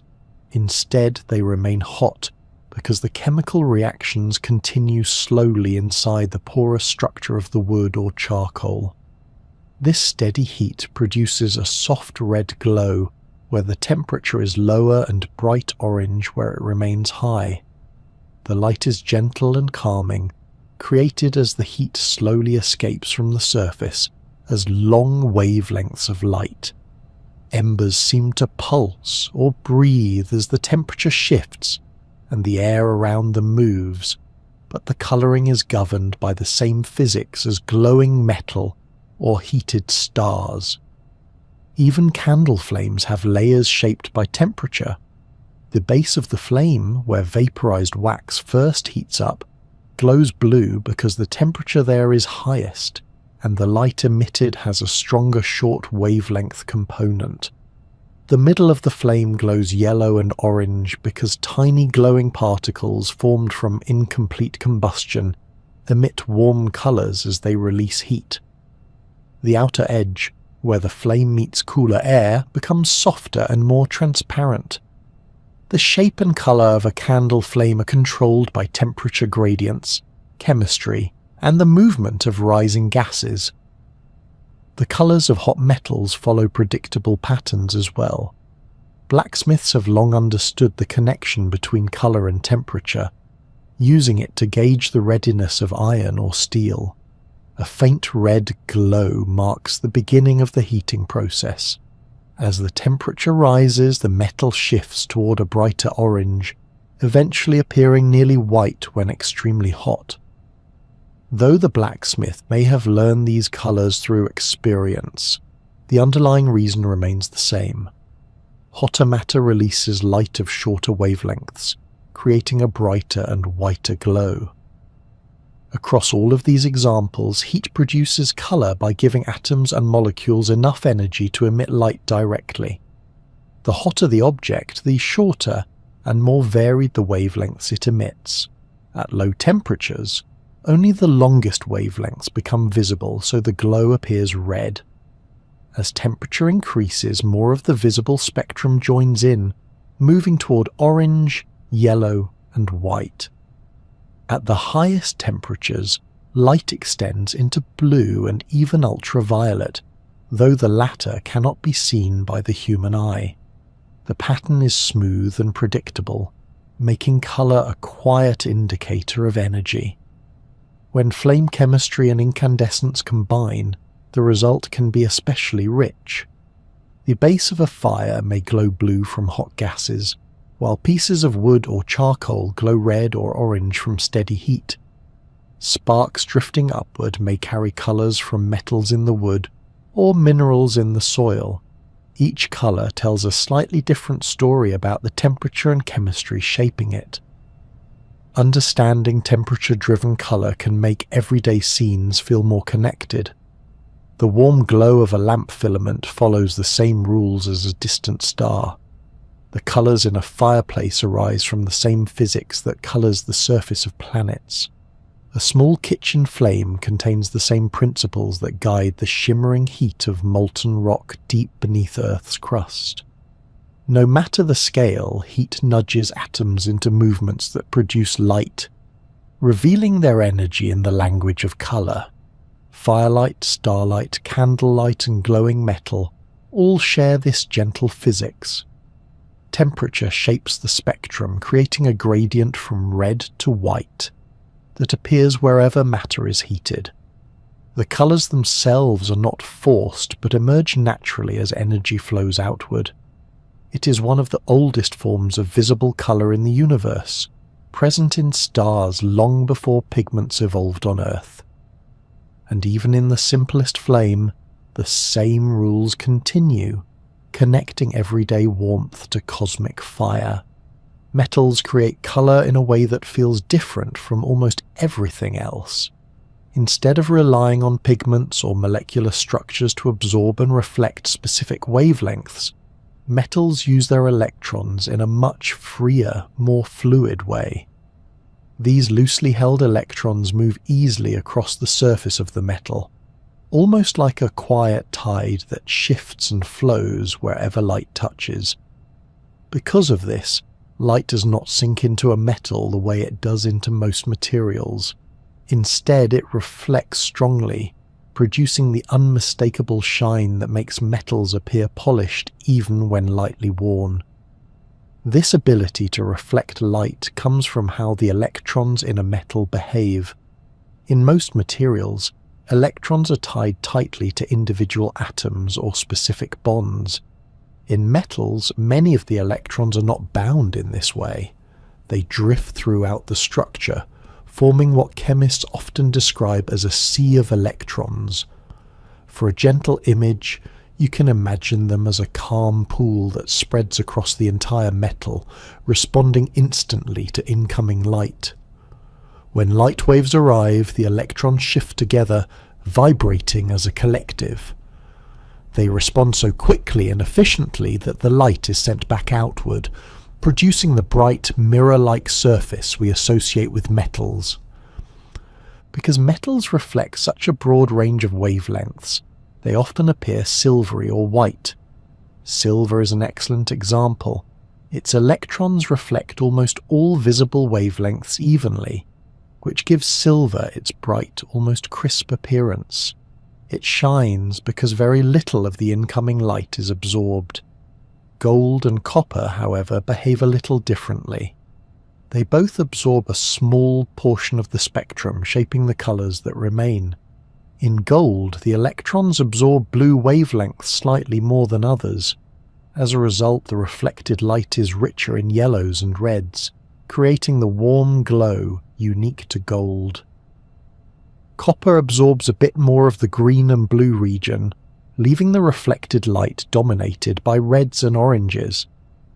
The colours of metals are not pigments, but the subtle balance of absorbed and reflected wavelengths shaped by their electron behaviour. The smooth, reflective appearance of metals becomes even more striking when they are polished. Polishing removes tiny irregularities from the surface so light can reflect cleanly. When a surface is rough, light scatters in many directions. When it is smooth, the light bounces off in a single, predictable direction, much like a mirror. This is why even a simple piece of metal can look dramatically different, depending on whether it has been left rough or polished to a sheen.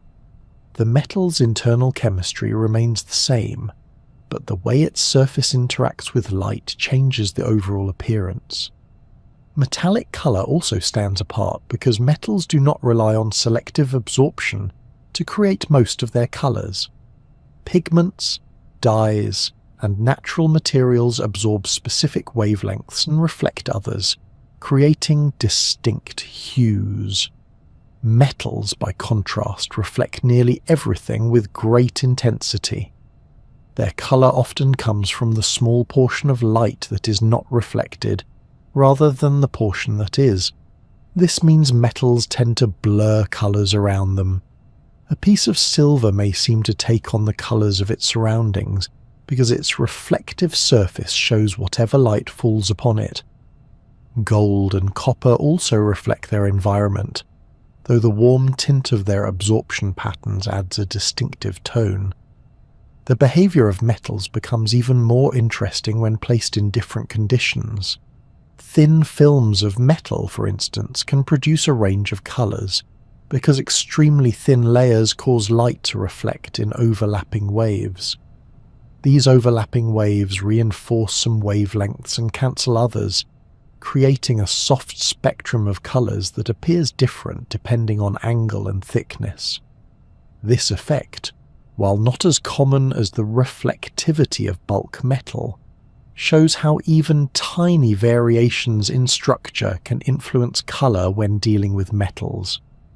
In jewelry, coins, and decorative objects, the colors of metals have played important roles for centuries.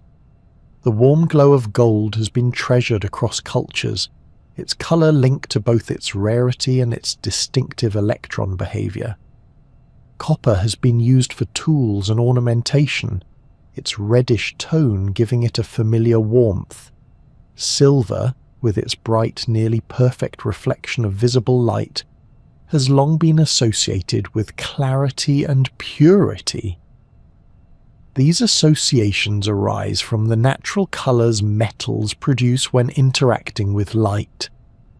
Metals behave differently from pigments because of how the electrons respond collectively.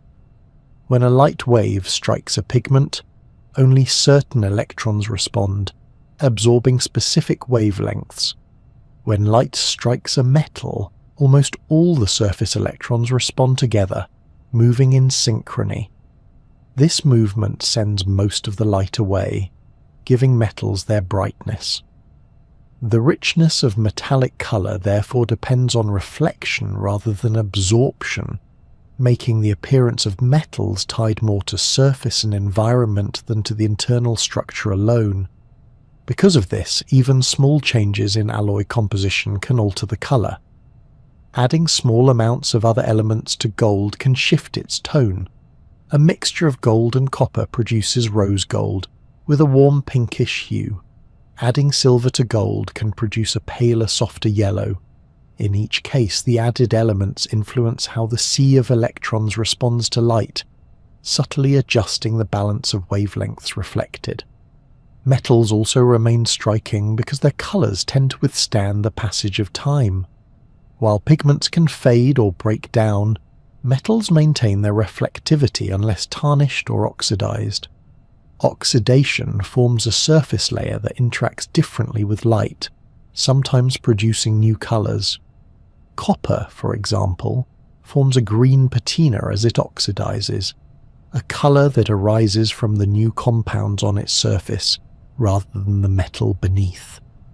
Silver tarnishes as it reacts with sulfur in the air, forming a darker layer. Yet beneath these coatings, the original reflective properties remain. Viewing metal color through its electron behavior reveals that shine is not just a surface effect. It is a direct result of how the electrons inside the metal move and respond. This is why metals appear bright even in low light. They need only a small amount of incoming energy to send light outward again. Their colors are not imposed but emerge naturally from the structure and movement of electrons across the metal surface. Metals glow, shine, and reflect because they blur the boundaries between light and matter. Their electrons form a kind of shared space that welcomes incoming light, responds instantly, and sends it away again with little intervention. Through this simple yet elegant process, metals create colors that are smooth, warm, and enduring, a different kind of color shaped by the quiet movement of electrons, polished by nature and refined by time. Human skin carries its colors through a surprisingly layered blend of chemistry, structure, and light. Every tone, from the palest to the deepest, emerges from just a few molecular players arranged in different amounts and different layers. The result is a surface that reflects, absorbs, and scatters light in ways that shift gently, depending on health, temperature, sunlight, and even emotion. Although skin color can appear simple at first glance, it is shaped by an elegant combination of biology and physics working quietly beneath the surface. The primary pigment involved is melanin, produced inside specialized cells located near the base of the outer skin layer. Melanin exists in a few different forms, ranging from soft reddish-brown varieties to deeper, almost black tones. Its most important role is protective. Melanin absorbs harmful ultraviolet radiation, converting that energy into harmless warmth instead of allowing it to damage sensitive cells. The more melanin present, the more sunlight is absorbed before it can penetrate deeper layers. This protective effect is one reason why melanin production increases after sun exposure. The skin responds by producing more pigment to shield itself, creating what appears to be a tan. Melanin is packaged into tiny granules and distributed through the upper layers of the skin. The number of granules, their size, and their placement all influence how much light is absorbed before reaching deeper tissues. This absorption shapes the visible tone of the skin. When melanin absorbs light, the remaining reflected light carries a slightly different balance of wavelengths, creating the final color perceived by the eye. This process is gentle and continuous, adjusting slowly over time as the skin responds to its environment. Beneath the melanin layer lies another contributor to skin color, hemoglobin. This molecule, carried within red blood cells, gives blood its distinctive color. The oxygen level in hemoglobin changes how it reflects light. When richly oxygenated, hemoglobin reflects more red and bright tones, giving the skin a warm, healthy glow. When oxygen levels decrease, the reflected color becomes slightly darker or more muted. This is why the skin can appear flushed during exercise, when oxygen-rich blood flows near the surface, or cooler in tone when circulation slows. Small changes in blood flow beneath the skin add subtle shifts to overall color. Carotenoids also play a role. These pigments, obtained through diet, accumulate in the outermost layers of the skin over time. Carotenoids naturally reflect warm yellows and oranges, adding a gentle golden undertone to the skin. Foods like carrots, sweet potatoes, spinach, and other colorful fruits and vegetables contain carotenoids that slowly distribute through the body. While their effect on skin tone is softer than that of melanin or hemoglobin, they contribute to a slightly warmer overall appearance. Even small variations in diet can influence how noticeable these undertones become. Light itself shapes how skin appears because it does not simply bounce off the surface. It enters the skin, scatters through the various layers, and then exits. Different layers scatter light differently. The outermost layer, composed of dead skin cells packed closely together, scatters shorter wavelengths, giving a faintly bright and slightly blue cast in some conditions. Deeper layers scatter light differently, often reflecting more of the red and warm wavelengths from blood and tissues. The final colour seen at the surface is a blend of scattered light from these layers, combined with the absorption effects of melanin and carotenoids. This scattering explains why skin can appear different in various lighting conditions. In bright sunlight, the scattering from the outer layers is strong, making the skin appear lighter and more reflective. Indoors, with softer light, the deeper tones from melanin and hemoglobin become more visible. Under cool, bluish lighting, scattered blue wavelengths can shift the appearance subtly. Under warm lighting, the red tones from hemoglobin and carotenoids come forward. The chemistry of the skin stays the same, but the light guiding it changes the tint gently. Skin tones vary globally because of long histories of sunlight exposure.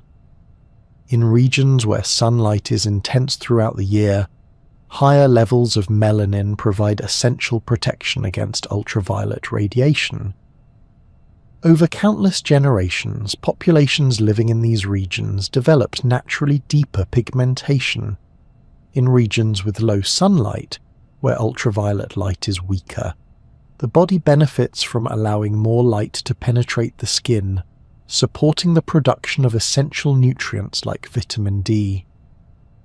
Over time, these environments shaped a broad spectrum of skin tones, each suited to its region's light conditions.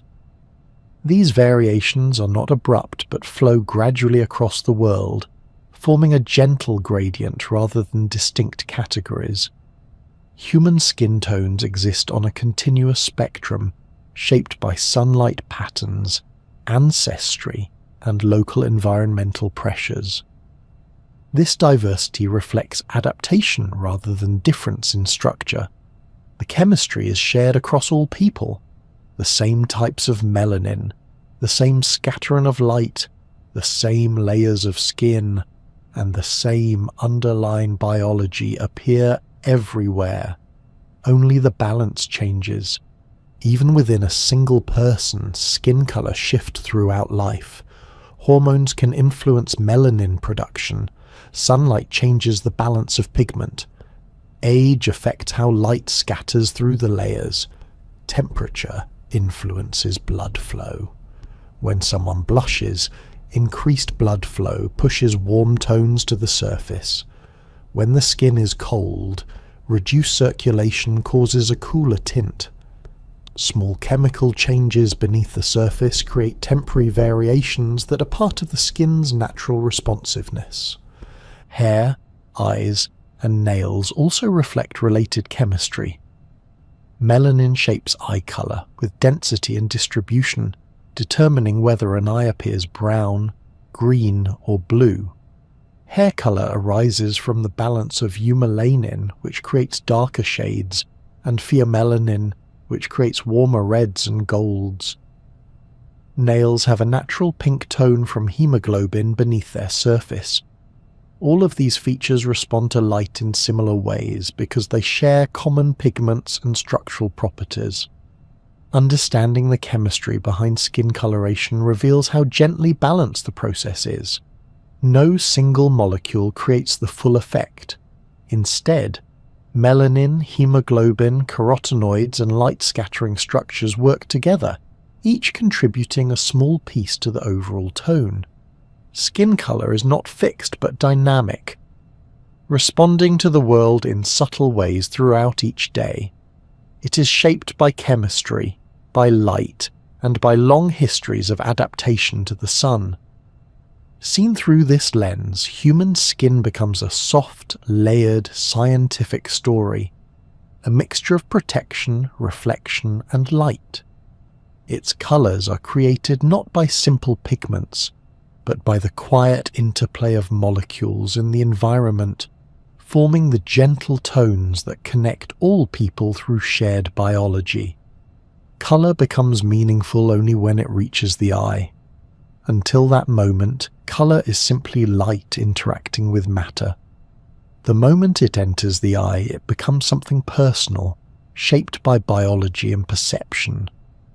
The human eye turns light into information through a delicate set of chemical reactions, each one triggered by the arrival of tiny packets of light. These reactions occur in photoreceptor cells, which sit in the thin, sensitive layer at the back of the eye.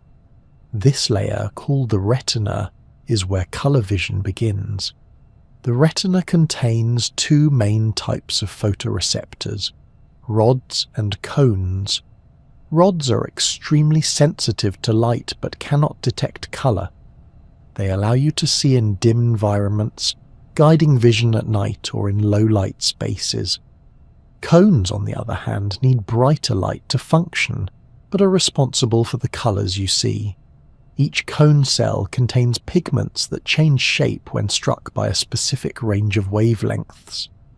This shape change triggers a chemical cascade inside the cell, eventually sending a signal through the optic nerve toward the brain.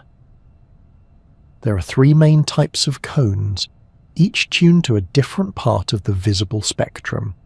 One responds strongly to long wavelengths, another to medium wavelengths, and the third to shorter wavelengths. These correspond roughly to reds, greens, and blues, though the sensitivity ranges overlap. When light enters the eye, the balance of signals from these cones creates the impression of millions of colours. A single shade of green, for example, activates both medium and long wavelength cones in a specific ratio. A deep violet activates more of the short wavelength cones. The brain interprets these patterns as distinct colours, even though the eye only has three types of colour detectors. The pigments within cones are proteins attached to light-sensitive molecules. When a photon of the right wavelength strikes one of these molecules, it changes shape, setting off a chain of chemical reactions that alter the electrical state of the cell. This change sends a message that light has been detected.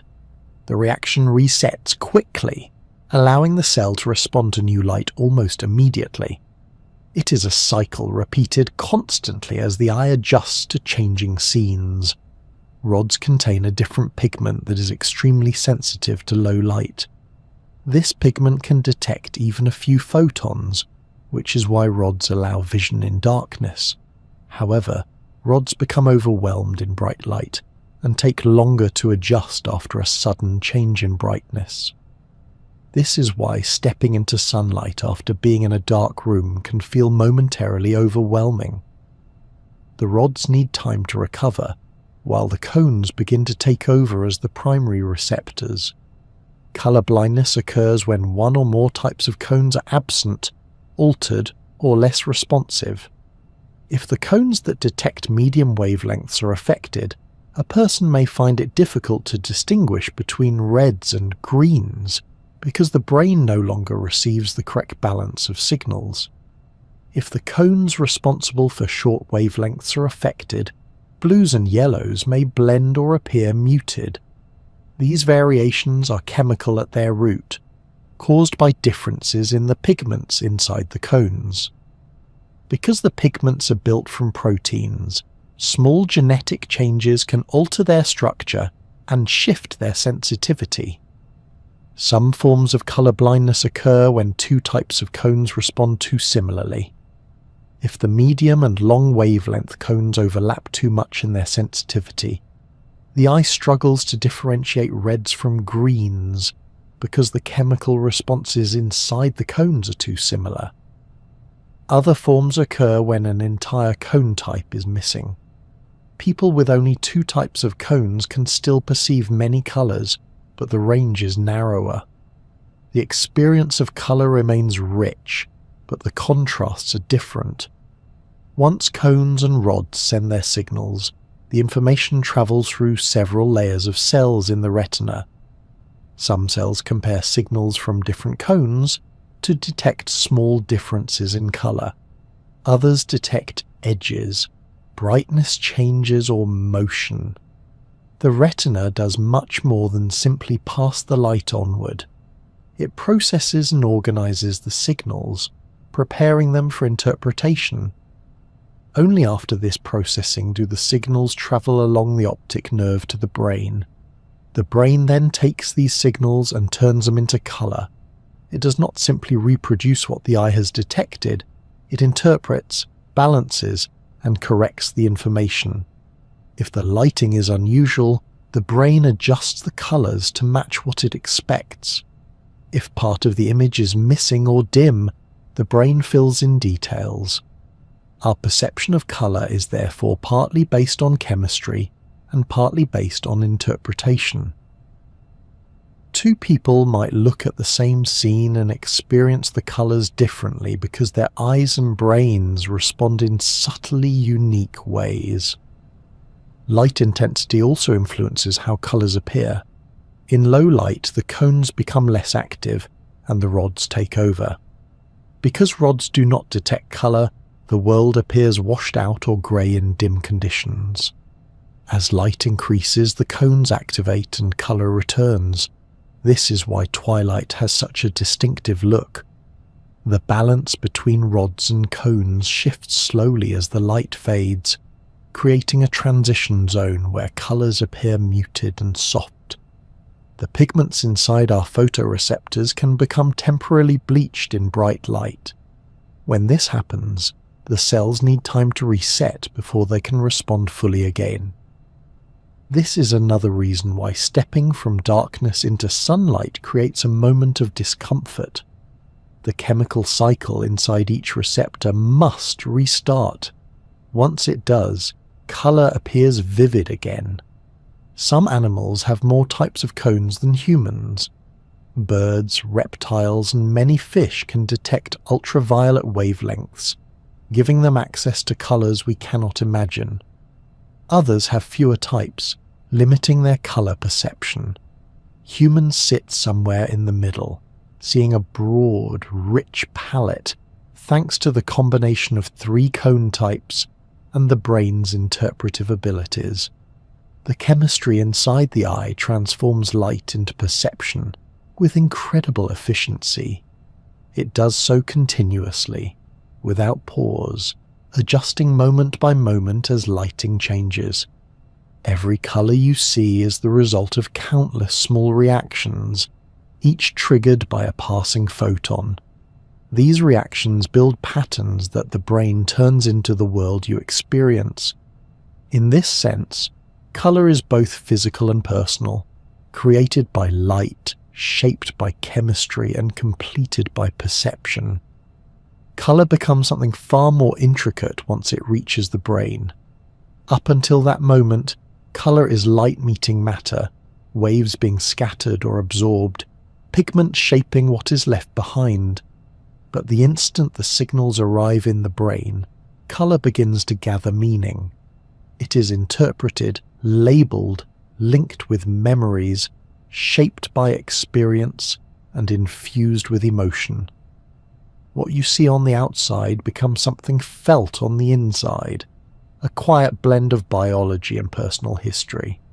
The visual information arriving from the eyes enters several regions of the brain at once. Some areas focus on identifying shapes and recognizing objects.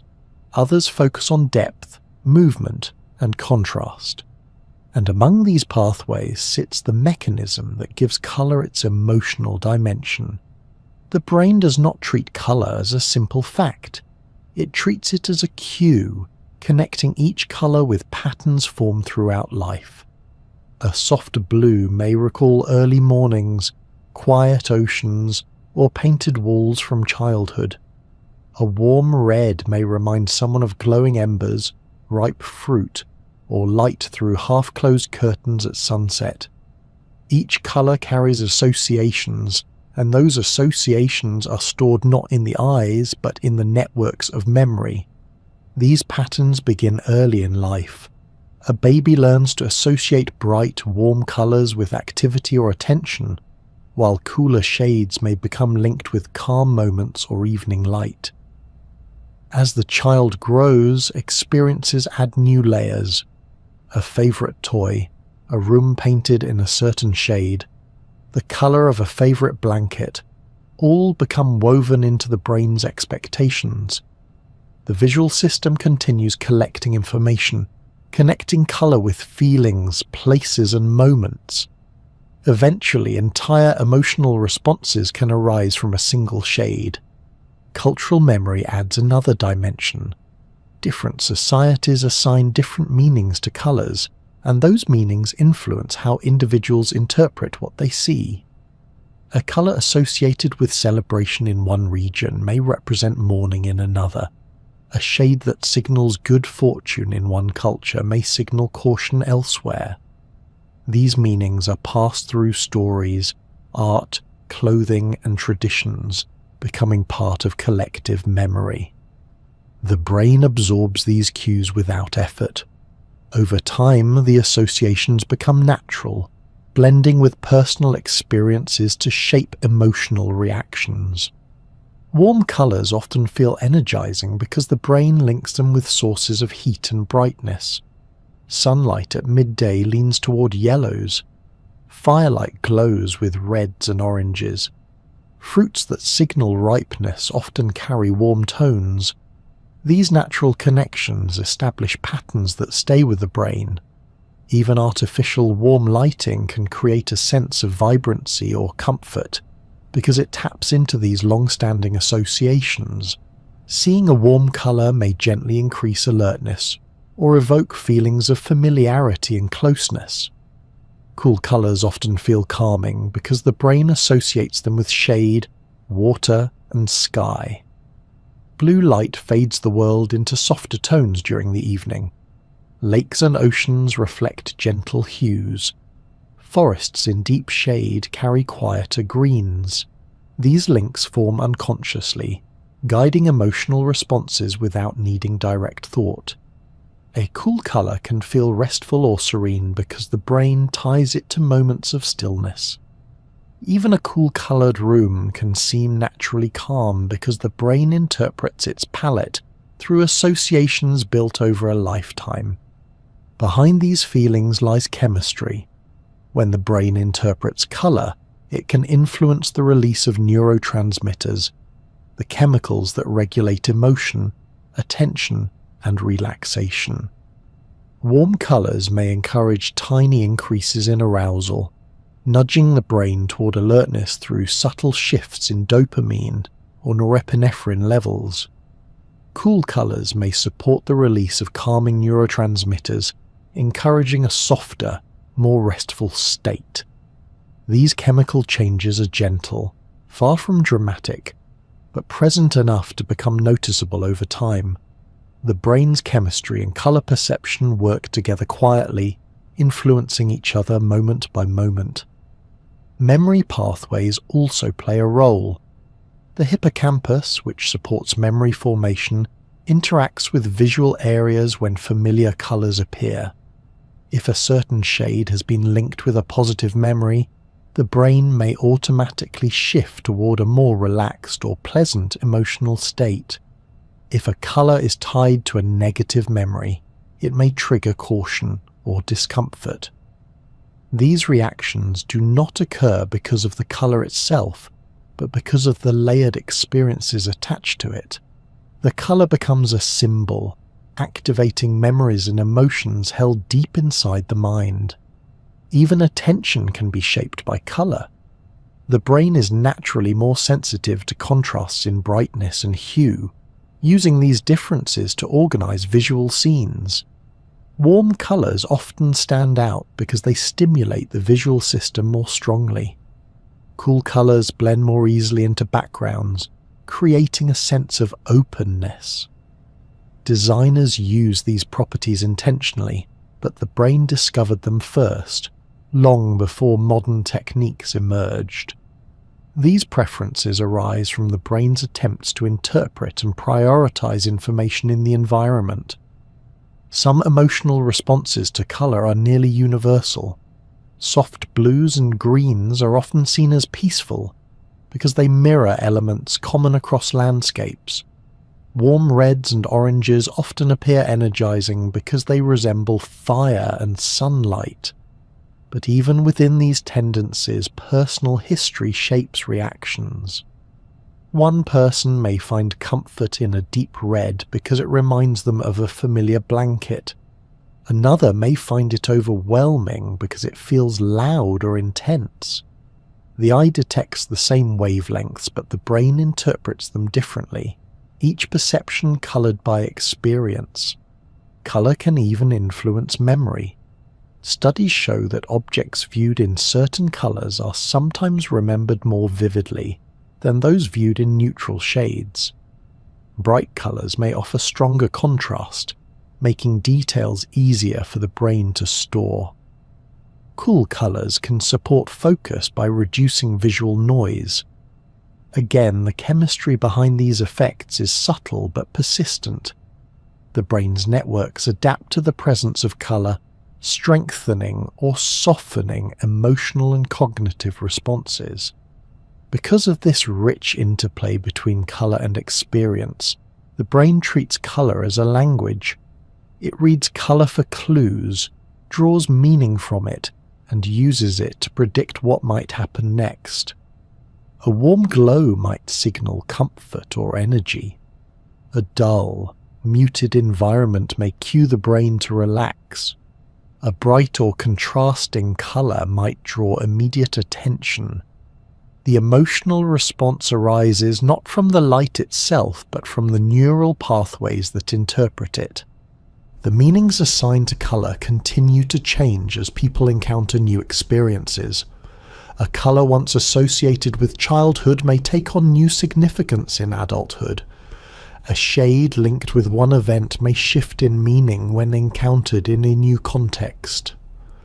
These interpretations remain fluid because the brain's networks remain open to new information.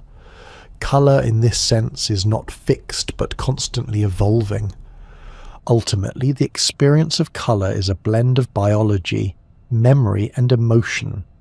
Light enters the eye, follows chemical pathways, and arrives in the brain as electrical signals. The brain then interprets those signals through stories it has gathered over years, stories built from culture, environment, and personal history. Each color becomes a quiet bridge between the physical world and the inner one, shaping feelings in small but steady ways. Through these layered interactions, color becomes more than something seen. It becomes something felt, remembered, and woven into the mind's private landscape. Long before chemistry had formal names or written symbols, early humans were already working with color.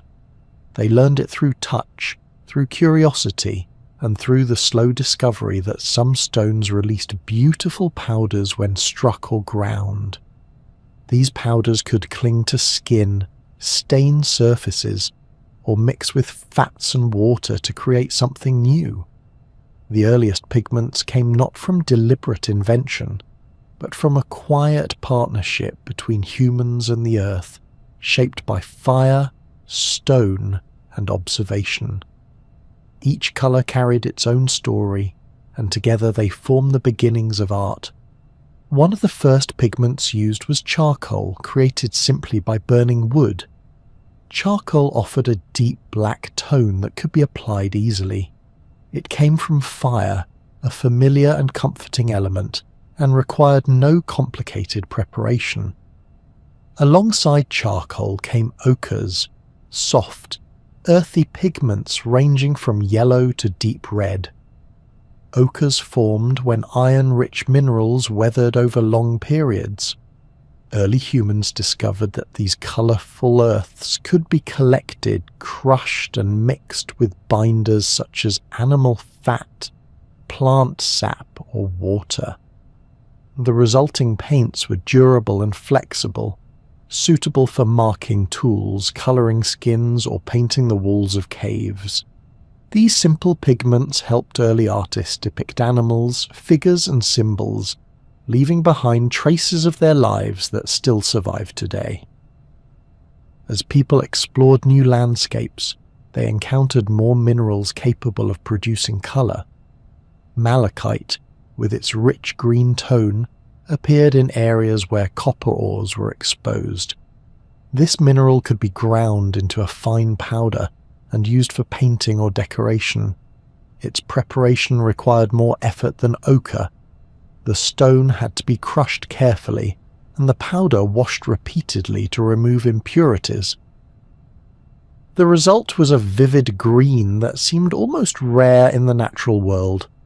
Early painters learned that different grinding techniques produced different textures, from smooth and soft to coarse and grainy. Blue proved more challenging. It appeared in the sky and in deep water, yet few minerals offered a stable blue pigment when ground. One of the earliest reliable blues was azurite, another copper mineral. Its colour varied from pale sky tones to deeper shades, depending on its purity and structure. Azurite was prized but not as precious as a pigment that would later define the history of colour: ultramarine. Ultramarine came from grinding lapis lazuli, a stone found primarily in the mountains of what is now Afghanistan. This stone held a deep blue unlike any other, a blue so intense it became associated with the sacred and the divine. The preparation of a lapis lazuli into pigment was long and delicate. The stone had to be crushed, kneaded with wax and oil, then washed repeatedly with gentle alkali solutions. Only the finest particles, which separated slowly during washing, became the purest ultramarine. Because the process was lengthy, and the stone itself rare, ultramarine became one of the most valuable pigments in history. Entire trade routes developed around it. Artists reserved it for important subjects, often using it to colour the robes of revered figures. Its cost made it a symbol of devotion and craftsmanship. Other pigments carried hidden dangers. Cinnabar, the source of a striking red, contained mercury. When ground, it produced a brilliant pigment capable of lasting for centuries. Its colour was rich and warm, making it popular for ceremonial and decorative use. Though the people who used cinnabar may not have understood the full risks, they recognized that its preparation required care. Workers often avoided breathing the dust directly, and used simple protective measures when handling it. Lead-based pigments, such as lead white, became widespread later in history. Lead white produced a bright, opaque pigment prized for painting, cosmetics, and decoration. It formed through a controlled process involving lead sheets, vinegar vapours, and warmth. The resultant flakes were ground into powder and mixed with oils.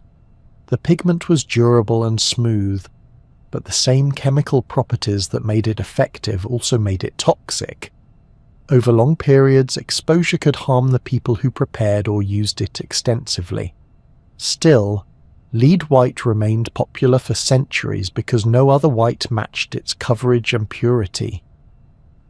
Arsenic-based pigments also appeared, offering colours that were striking but hazardous. Orpiment, a golden yellow with remarkable brilliance, came from arsenic sulfide. Realgar, a deep orange red, came from a related mineral. These pigments could be ground and used in artworks, but they were sensitive to light and air, and prolonged contact posed health risks. Artists handled them carefully, often storing them separately from other materials. Despite these challenges, the colours they provided were unlike anything else available at the time, giving artworks warmth and vibrancy. Not all ancient pigments were dangerous. Many came from gentle processes involving clay, minerals, or plant dyes. early people discovered that burning bones produced a strong black pigment called bone black. They learned that mixing different earths created new shades. Ochres could be heated to transform their colours, shifting yellows to reds or browns depending on temperature. Plant dyes, though less permanent, offered temporary washes of colour for fabrics, skins and objects. The knowledge of these colours was shared across generations, carried through tradition rather than theory. Fire played a role in pigment discovery as well. When minerals were heated, some changed colour or became easier to grind. Heating certain clays produced deeper tones. Heating copper minerals could yield new greens and blues. The transformation of materials through heat gave early humans insight into how colour responded to different conditions, even if the underlying chemistry remained unknown. Fire revealed possibilities, showing that colour was not fixed but could be shaped. Grinding stone became an essential method of pigment preparation. Carefully crushing minerals allowed the artists of the ancient world to experiment with consistency and purity. Some pigments required coarse grinding for textured effects. Others needed to be ground almost into dust for smooth application. Mortars and pestles became tools of creativity, helping early painters unlock the colours held within rocks. These pigments travelled across regions, carried along trade routes that connected distant cultures. Colour became part of storytelling and ritual. Ancient Egyptians used malachite and azurite to decorate tombs and statues. Greeks and Romans used cinnabar, lead white, and earth pigments in frescoes and pottery. Civilizations in Asia worked with rich mineral pigments, combining them with binders derived from plants and resins. Each culture adapted pigments to its own traditions, developing techniques that suited local materials and beliefs. The early chemistry of art was not formalized, but it was attentive. Artists learned which pigments faded in sunlight, which cracked when mixed with certain binders, and which blended harmoniously. Some pigments worked best with oils, others required egg yolk or natural glues. Through trial and observation, they built a working knowledge of colour that shaped the foundations of painting. Ancient pigments reveal a world where colour was precious. Stones were gathered with care. Powders were made slowly, washed and sifted repeatedly. Pigments were stored in shells, jars, or cloth pouches, protected from moisture and contamination. Even simple colours carried effort behind them, connecting the maker to the earth itself. Looking back at these origins, it becomes clear that early colour making was a quiet form of chemistry, grounded in observation and patience. It involved the transformation of stone to powder, the softening of minerals with water or oil, and the blending of pigments into new hues. These pigments tell stories, not only of the Earth's geology, but also of human curiosity. Through them, early artists learned to shape the world visually, giving rise to murals, decorations, and symbolic art that continues to inspire. The history of these pigments is a reminder that colour has always been deeply tied to the materials of the world, to soil, stone, fire, and water. The early chemistry of art was simple yet profound, turning the raw elements of the earth into tools of expression. Even today, many modern pigments owe their origins to these ancient discoveries, carrying echoes of the past into contemporary creativity. Modern colour chemistry has expanded the human palette, far beyond anything ancient artists could have imagined. For most of history, colours came from minerals, plants, or insects, each offering only a small range of tones. Many colours were rare, expensive, or unstable. Some faded easily or reacted with light and air. But with the rise of industrial chemistry, the world of colour opened dramatically.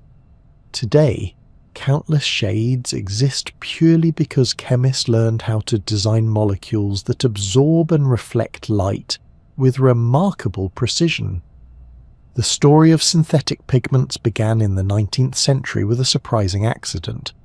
A young chemist working in a laboratory tried to create a medicine and instead produced a deep, vibrant, purple dye.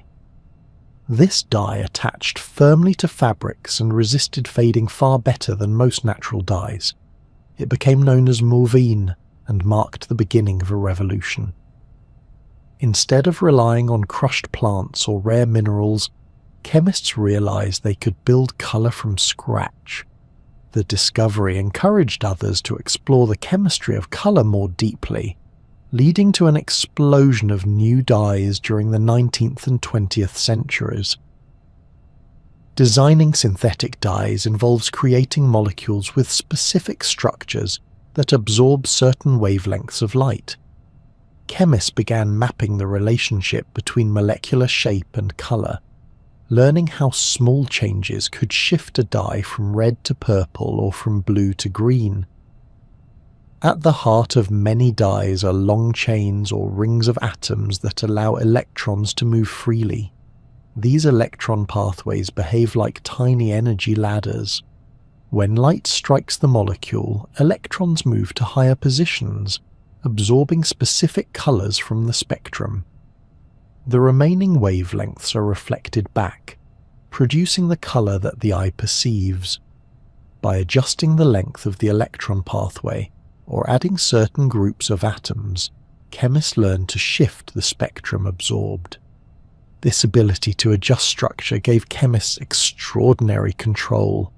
They could create molecules that absorbed narrow bands of light for pure, vivid color, or broader bands for softer tones. They could make dyes that attach strongly to fabrics, resisting water and sunlight, or dyes that dissolved easily for printing and inks. They learned to anchor dye molecules to fibers, creating stable colors that did not rub off. The science moved from simple discovery to deliberate design, and soon the market was filled with new shades that nature had never produced. Pigments for paints and plastics followed similar principles. These pigments are generally made from solid particles that reflect and absorb light, rather than from dissolved dyes. Early synthetic pigments gave artists new possibilities. Colors like synthetic ultramarine reproduced the beauty of natural lapis lazuli at a fraction of the cost. New reds and magentas offered hues with improved stability and brightness. Modern yellows and greens remained vivid in sunlight, resisting the fading that plagued many plant-based colors. Paints became more predictable, durable, and consistent, making them suitable for everything from fine art to industrial coatings. Inks benefited enormously from synthetic color chemistry. Printing required dyes and pigments that flowed smoothly, dried quickly, and resisted smudging. Early synthetic dyes made mass printing more practical.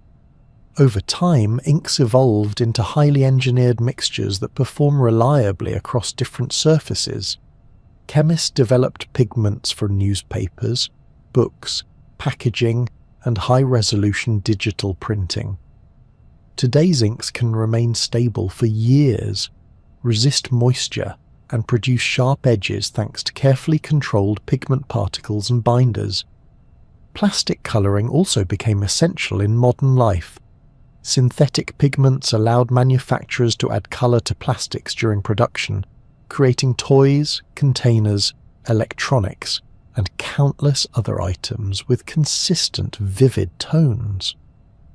Because plastics can hold pigments differently from fabrics or paints, chemists developed pigments specifically suited to them. These pigments needed to be heat-stable during manufacturing and resistant to breaking down under sunlight. Many of the colors seen in everyday plastic objects owe their existence to this specialized branch of color chemistry. Modern color chemistry, also created fluorescent and phosphorescent materials, capable of glowing under ultraviolet light or storing energy and releasing it slowly in the dark. These materials rely on molecules that can absorb high-energy light and then release it gradually. Glow-in-the-dark pigments, bright safety colors, and high-visibility paints all come from manipulating the way electrons move within molecules. These pigments did not exist naturally in stable, practical forms. Chemists built them deliberately to meet specific needs for safety, visibility, and decoration. Another area of growth involved pigments designed for stability in harsh environments. Automotive paints, for example, require pigments that can endure sunlight, moisture, and temperature changes for many years without fading. Industrial coatings need pigments that resist corrosion or reflect heat. Structural materials used in buildings and vehicles rely on pigments that do not degrade when exposed to the elements. Chemists created pigments with tightly bonded structures that resist chemical damage, ensuring that colors remain steady across time. The understanding of molecular design also led to environmentally safer pigments. Some early synthetic pigments contained heavy metals or other harmful substances. As awareness grew, chemists focused on creating safer alternatives. Modern pigments often use stable organic molecules or carefully engineered mineral structures that pose fewer risks to health or the environment. The field continues to evolve, with researchers exploring biodegradable dyes, plant-based molecules refined for stability, and pigments inspired by natural structures. Digital displays add another dimension to modern color. Screens do not use pigments at all. Instead, they rely on tiny light-emitting components. Organic light emitters, liquid crystals, or semiconductor particles, each designed to emit specific colors when stimulated electrically. These technologies arise from advanced chemistry and materials science. The colors on a screen are produced by engineered structures that emit light directly, rather than reflecting it. This has opened an entirely new domain of color creation, where chemists and physicists work together to build molecules that glow with extraordinary purity and brightness. Another expansion in the modern palette comes from nanoparticles. These tiny particles interact with light in ways different from larger pigments.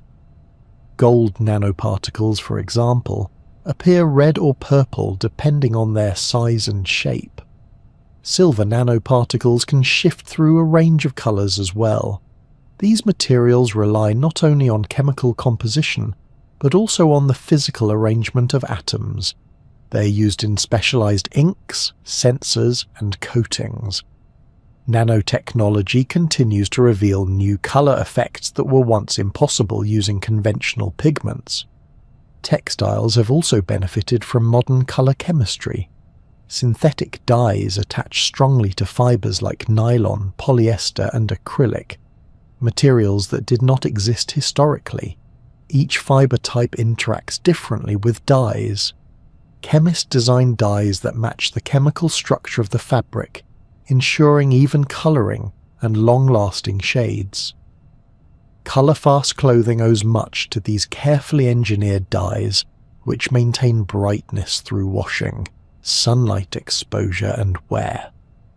Overall, modern color chemistry has created a world where almost any color imagined can be produced reliably. The spectrum available today is vastly broader than what nature provides. Synthetic pigments fill paint boxes, printing presses, clothing racks, digital screens, and everyday objects. They create stability, vividness, and variety that ancient pigments could not achieve. Yet the principles remain the same. Molecules absorb some wavelengths and reflect others, and careful design shapes the final effect. The expansion of colour in the modern world reflects both scientific discovery and human creativity. Chemists learn how to guide electrons within molecules, and artists use the results to express ideas. Engineers apply pigments to protect materials, and designers use them to evoke certain moods. The palette grows as science refines its tools, offering new colours that illuminate modern life, from the subtle shades of printed pages to the luminous displays that glow softly in the dark. Modern devices create colour in ways that can feel almost invisible from the outside. A screen looks smooth and continuous, glowing softly with images and scenes, yet each picture is built from thousands upon thousands of tiny points of light. These points sit so close together that the eye blends them effortlessly, turning separate colours into a single image. The way these devices generate colour relies on careful chemistry and precise control of light, all happening quietly inside objects used every day. Most screens use a combination of red, green, and blue light. Each pixel contains small elements that can glow in these three colours. By adjusting the brightness of each one, the device creates an enormous range of shades. When red and green glow together, the eye perceives yellow. When green and blue combine, they form cyan. When all three glow at full strength, the result appears white. The blending occurs in the brain, not on the surface of the screen, which is why individual points of colour are never noticed unless viewed extremely closely. The chemistry inside these glowing components determines how pure and stable the colours appear. Light-emitting diodes, or LEDs, serve as the foundation for many screens. An LED is a tiny structure made from carefully layered materials that release light when electricity passes through them. Inside the LED, electrons move from one layer to another, releasing energy as a small packet of light. The colour produced depends on the materials used in the layers. Certain combinations release red light, others produce green or blue. The chemistry behind these layers determines the wavelength of light created, allowing engineers to design LEDs that glow with exactly the colour needed. Organic LEDs used in many modern screens work similarly, but rely on carbon-based molecules instead of rigid semiconductor materials. When an electric current passes through an organic LED, the molecules release light as they return to their resting state. These molecules can be tuned through chemical design to emit specific colours. The result is remarkable flexibility. Screens can become thinner, more flexible, and richer in contrast because each pixel produces its own light without needing a separate backlight. The colour comes directly from the molecules responding to electrical energy. Lasers generate colour in an even more precise way. Instead of producing a range of wavelengths, a laser emits one very pure wavelength of light. This gives laser beams their distinctive intensity and clarity. Inside a laser, electrons move between carefully spaced energy levels within a material. When they drop from a higher level to a lower one, they release light at a very specific colour. If this light is reflected back and forth inside the device, it encourages more electrons to release light of the same kind, creating a stream of identical photons. This process produces a narrow, focused beam that remains consistent over long distances. The chemistry and structure of the laser material shape the final colour, whether it is red, green, blue, or something less common. Cameras also rely on colour chemistry, though in a different way. Instead of emitting light, they capture it. Each pixel on a camera sensor detects brightness, but not colour on its own. To gather colour information, tiny filters are placed over the pixels. These filters allow only certain wavelengths through. Some pixels receive only red light, others only green, and others only blue. When light strikes the sensor, each pixel measures how much of its particular color arrives. The camera then uses this pattern to reconstruct the full scene. The filters depend on dyes or thin films engineered to absorb specific wavelengths and transmit others. This design mimics, in a simplified form, the way cones in the human eye detect color. Different technologies use different approaches to control light. In liquid crystal displays, the screen contains a backlight that shines constantly, often using white LEDs. Tiny liquid crystals sit in front of this light, twisting in response to electrical signals. Their movement controls how much light passes through red, green, or blue filters. Each pixel adjusts its brightness based on how much the liquid crystal twists. The colors appear as these filtered beams combine. The chemistry of the liquid crystals ensures that they respond quickly and return to their original state reliably. Quantum dot technology offers another method for producing color. Quantum dots are extremely small particles, with sizes measured in billionths of a meter. These particles emit different colors depending on their size. Smaller dots emit blue light, slightly larger ones emit green, and even larger ones emit red. When illuminated by a backlight, each dot glows with a specific color. Because their emission is very pure, quantum dots can produce vivid, bright displays with strong contrast. The relationship between size and color arises from the physics and chemistry of electrons confined within tiny spaces. Light sensors in everyday devices also rely on chemical design. Smartphones, scanners, and even some household appliances use sensors that detect the color of incoming light. These sensors contain materials that change their electrical behavior when struck by specific wavelengths. By measuring these changes, the device can determine the color of the light. This ability supports features such as automatic brightness adjustment, color correction in photography, and even ambient light detection that guides screen warmth for comfort. Displays used in watches, calculators, and some instruments rely on pigments that respond to electrical signals. These pigments can change shape or orientation when stimulated, altering how they reflect or absorb light. The resulting colors can be muted or strong depending on the materials used. Although these technologies often produce simpler images than larger screens, the chemistry behind them still determines their appearance. Even everyday lighting uses color chemistry.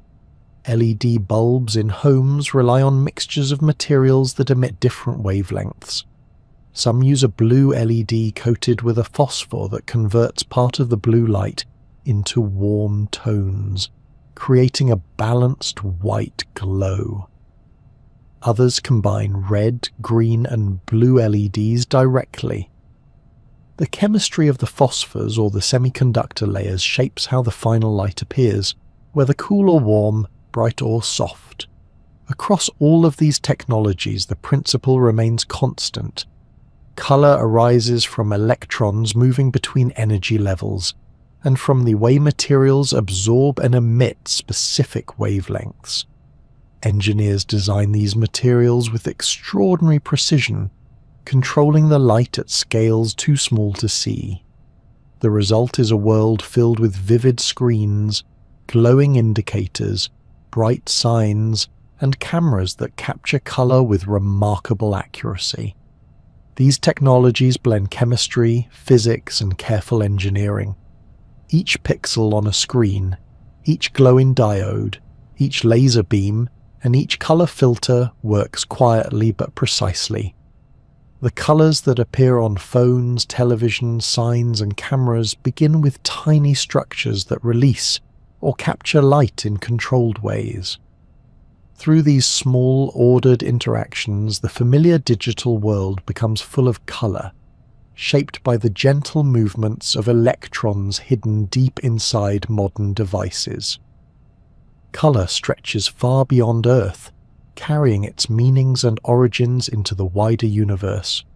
When looking at the planets and stars, the colours seen through telescopes or spacecraft cameras arise from chemistry, light, temperature, and atmosphere working together on grand scales. Even though these worlds feel distant, the principles shaping their colours are the same ones at work in stones, leaves, flames, and skies here on Earth. The universe expresses itself through familiar rules, simply expanded into vast and peaceful forms. Mars appears reddish because of iron-rich dust spread across its surface. Over countless ages, tiny grains of iron minerals reacted with the thin Martian atmosphere, forming iron oxides. These oxides scatter sunlight in warm tones, creating the soft red colour that gives Mars its nickname. The dust hangs in the atmosphere, carried by winds that sweep across plains and over mountains. Even when storms rise, the colour remains, because the dust is so widespread that it tints the entire planet. The surface itself varies in shade, from deeper browns near volcanic regions to paler reds in the flatter plains. But the overall impression comes from this fine, powdery layer of oxidized iron. Neptune presents a striking contrast. Its deep blue tone arises from several factors working together. The atmosphere contains hydrogen, helium, and methane, and it is methane that plays a key role in shaping the colour. Methane absorbs red wavelengths strongly, allowing blue light to pass and scatter. This scattering creates a clear, vivid blue, similar to the way Earth's atmosphere scatters light, but with a stronger effect because of the composition. Neptune's atmosphere may also contain deeper cloud layers and high-altitude haze, which influence the final shade. The result is a blue that feels rich and calm, shaped by chemistry and distance from the Sun. Venus, wrapped in thick clouds, reflects sunlight through a veil of carbon dioxide, sulfuric acid droplets, and fine particulate matter. The clouds reflect a great deal of light, making Venus one of the brightest objects in the night sky. The reflected sunlight passes through layers of haze that give the planet a pale golden or creamy tone. This colour does not come from the surface, which is hidden beneath dense clouds, but from the interactions of sunlight with the atmospheric particles. The chemistry of the upper atmosphere shapes the final colour, making Venus appear soft and luminous. Jupiter and Saturn offer their own palettes. Jupiter displays bands of white, orange, brown, and deep red. These colours come from clouds made of ammonia, ammonium hydrosulfide, water ice, and deeper compounds whose exact compositions continue to be studied. Jupiter's atmosphere is layered, and each layer reflects and absorbs light differently. The movement of storms and winds mixes these layers, creating swirling patterns. Saturn, though more muted, carries gentle tones of cream, gold, and pale yellow. These arise from ammonia ice clouds layered over deeper haze. The colours are shaped by sunlight filtering through the atmosphere and by the chemistry of the gases and particles that float there. The colours of planets with atmospheres often result from how gases absorb and reflect specific wavelengths. Without an atmosphere, the colours depend on the composition of the surface. Mercury, for example, appears grey because of its rocky, heavily cratered surface. The Moon shares a similar tonality.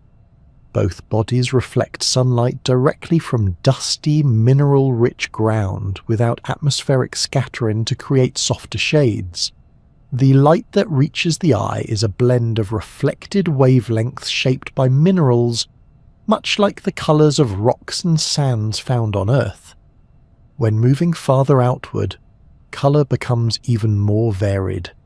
Nebulae, the vast clouds of gas and dust scattered across the galaxy, glow with colors created by excited atoms.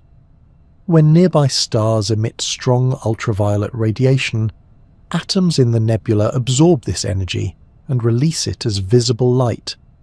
Hydrogen often produces soft reds and pinks when its electrons drop back to lower energy states. Oxygen can release a gentle green or teal glow. Sulfur can add deeper reds. The result is a tapestry of colors shaped by the elements present, the temperature of the gas, and the energy of nearby stars. Though these colors may appear dramatic in photographs, they follow the same rules that govern a flame or a heated piece of metal, simply stretched across light years. Some nebulae do not glow through emission but through reflection. In these cases, dust grains scatter starlight. Blue light scatters more efficiently, giving reflection nebulae their familiar bluish appearance. This effect mirrors the scattering in Earth's sky, but on a scale so vast it can span many trillions of kilometers. These nebulae look serene, softly illuminated by the stars embedded within or around them. Star colors arise from temperature. Cooler stars glow in shades of red or orange. Warmer stars glow yellow or white. The hottest stars shine with a faint blue tone because they emit a greater amount of short-wavelength light.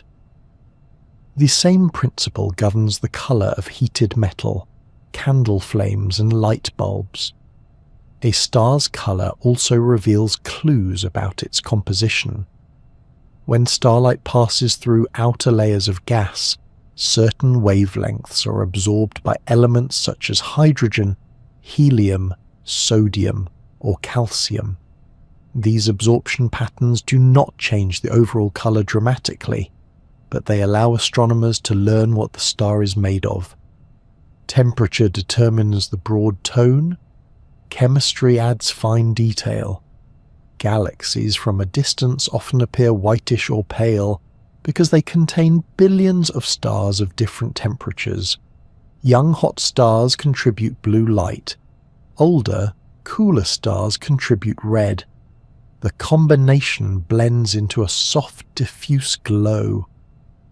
When galaxies interact or merge, bursts of star formation create pockets of bright blue where new hot stars ignite.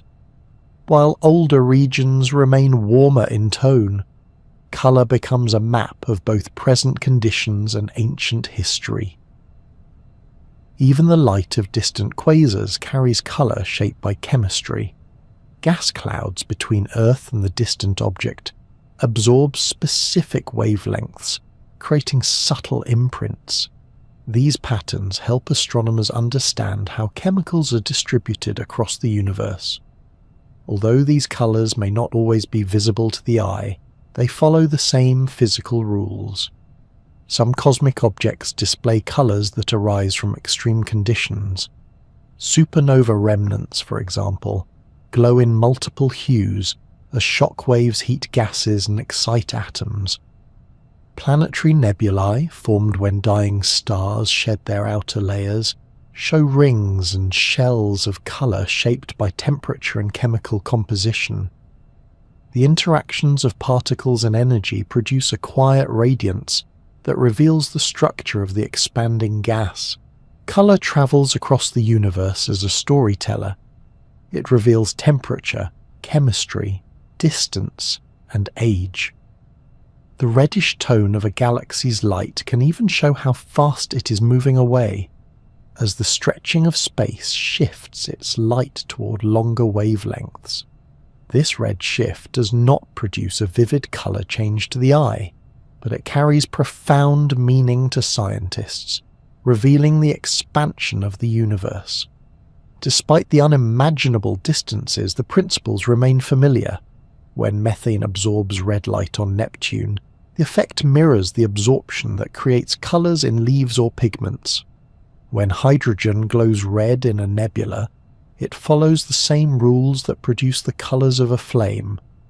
When stars vary from red to blue, They follow the same temperature-color relationship seen in heated iron. The scale is vast, but the chemistry is rooted in simple interactions between light and matter. As the journey moves outward toward the edges of the visible universe, color becomes a guide. It shows where gases glow, where stars burn hot, where planets reflect sunlight, and where galaxies drift.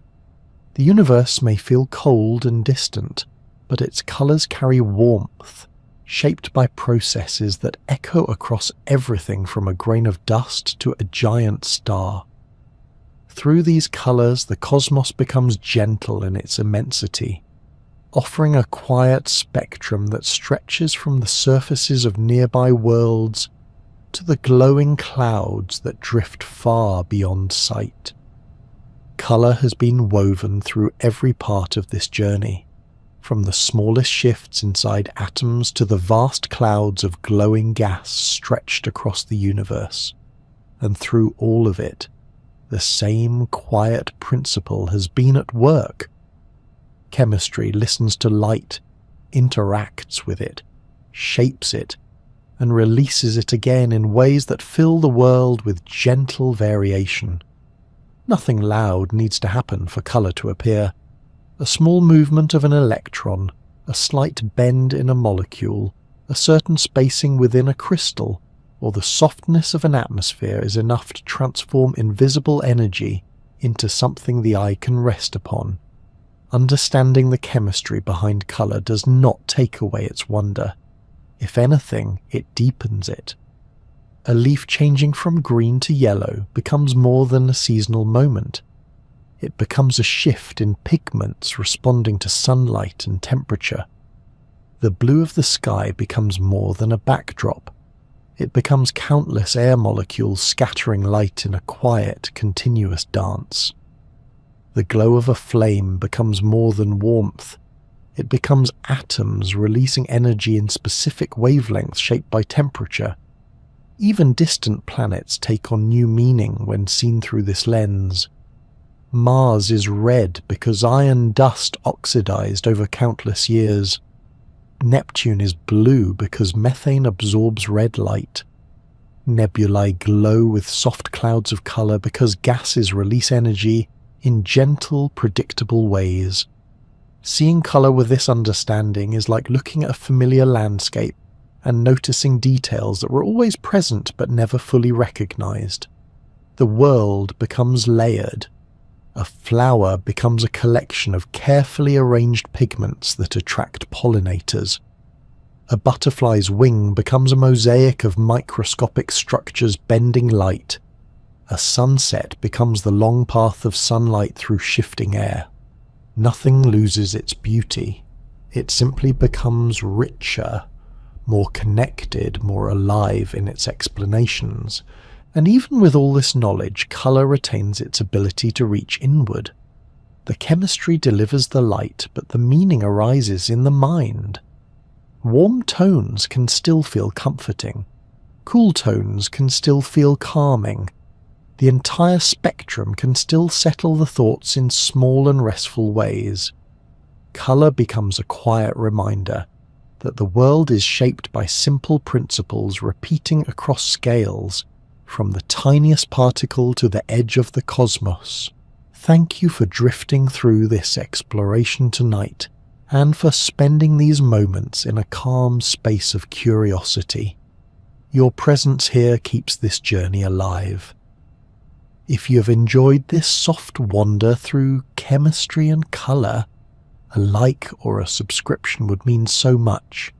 To everyone who is already part of this channel, thank you deeply. Your support allows these peaceful explorations to continue, reaching new corners of science in a restful way.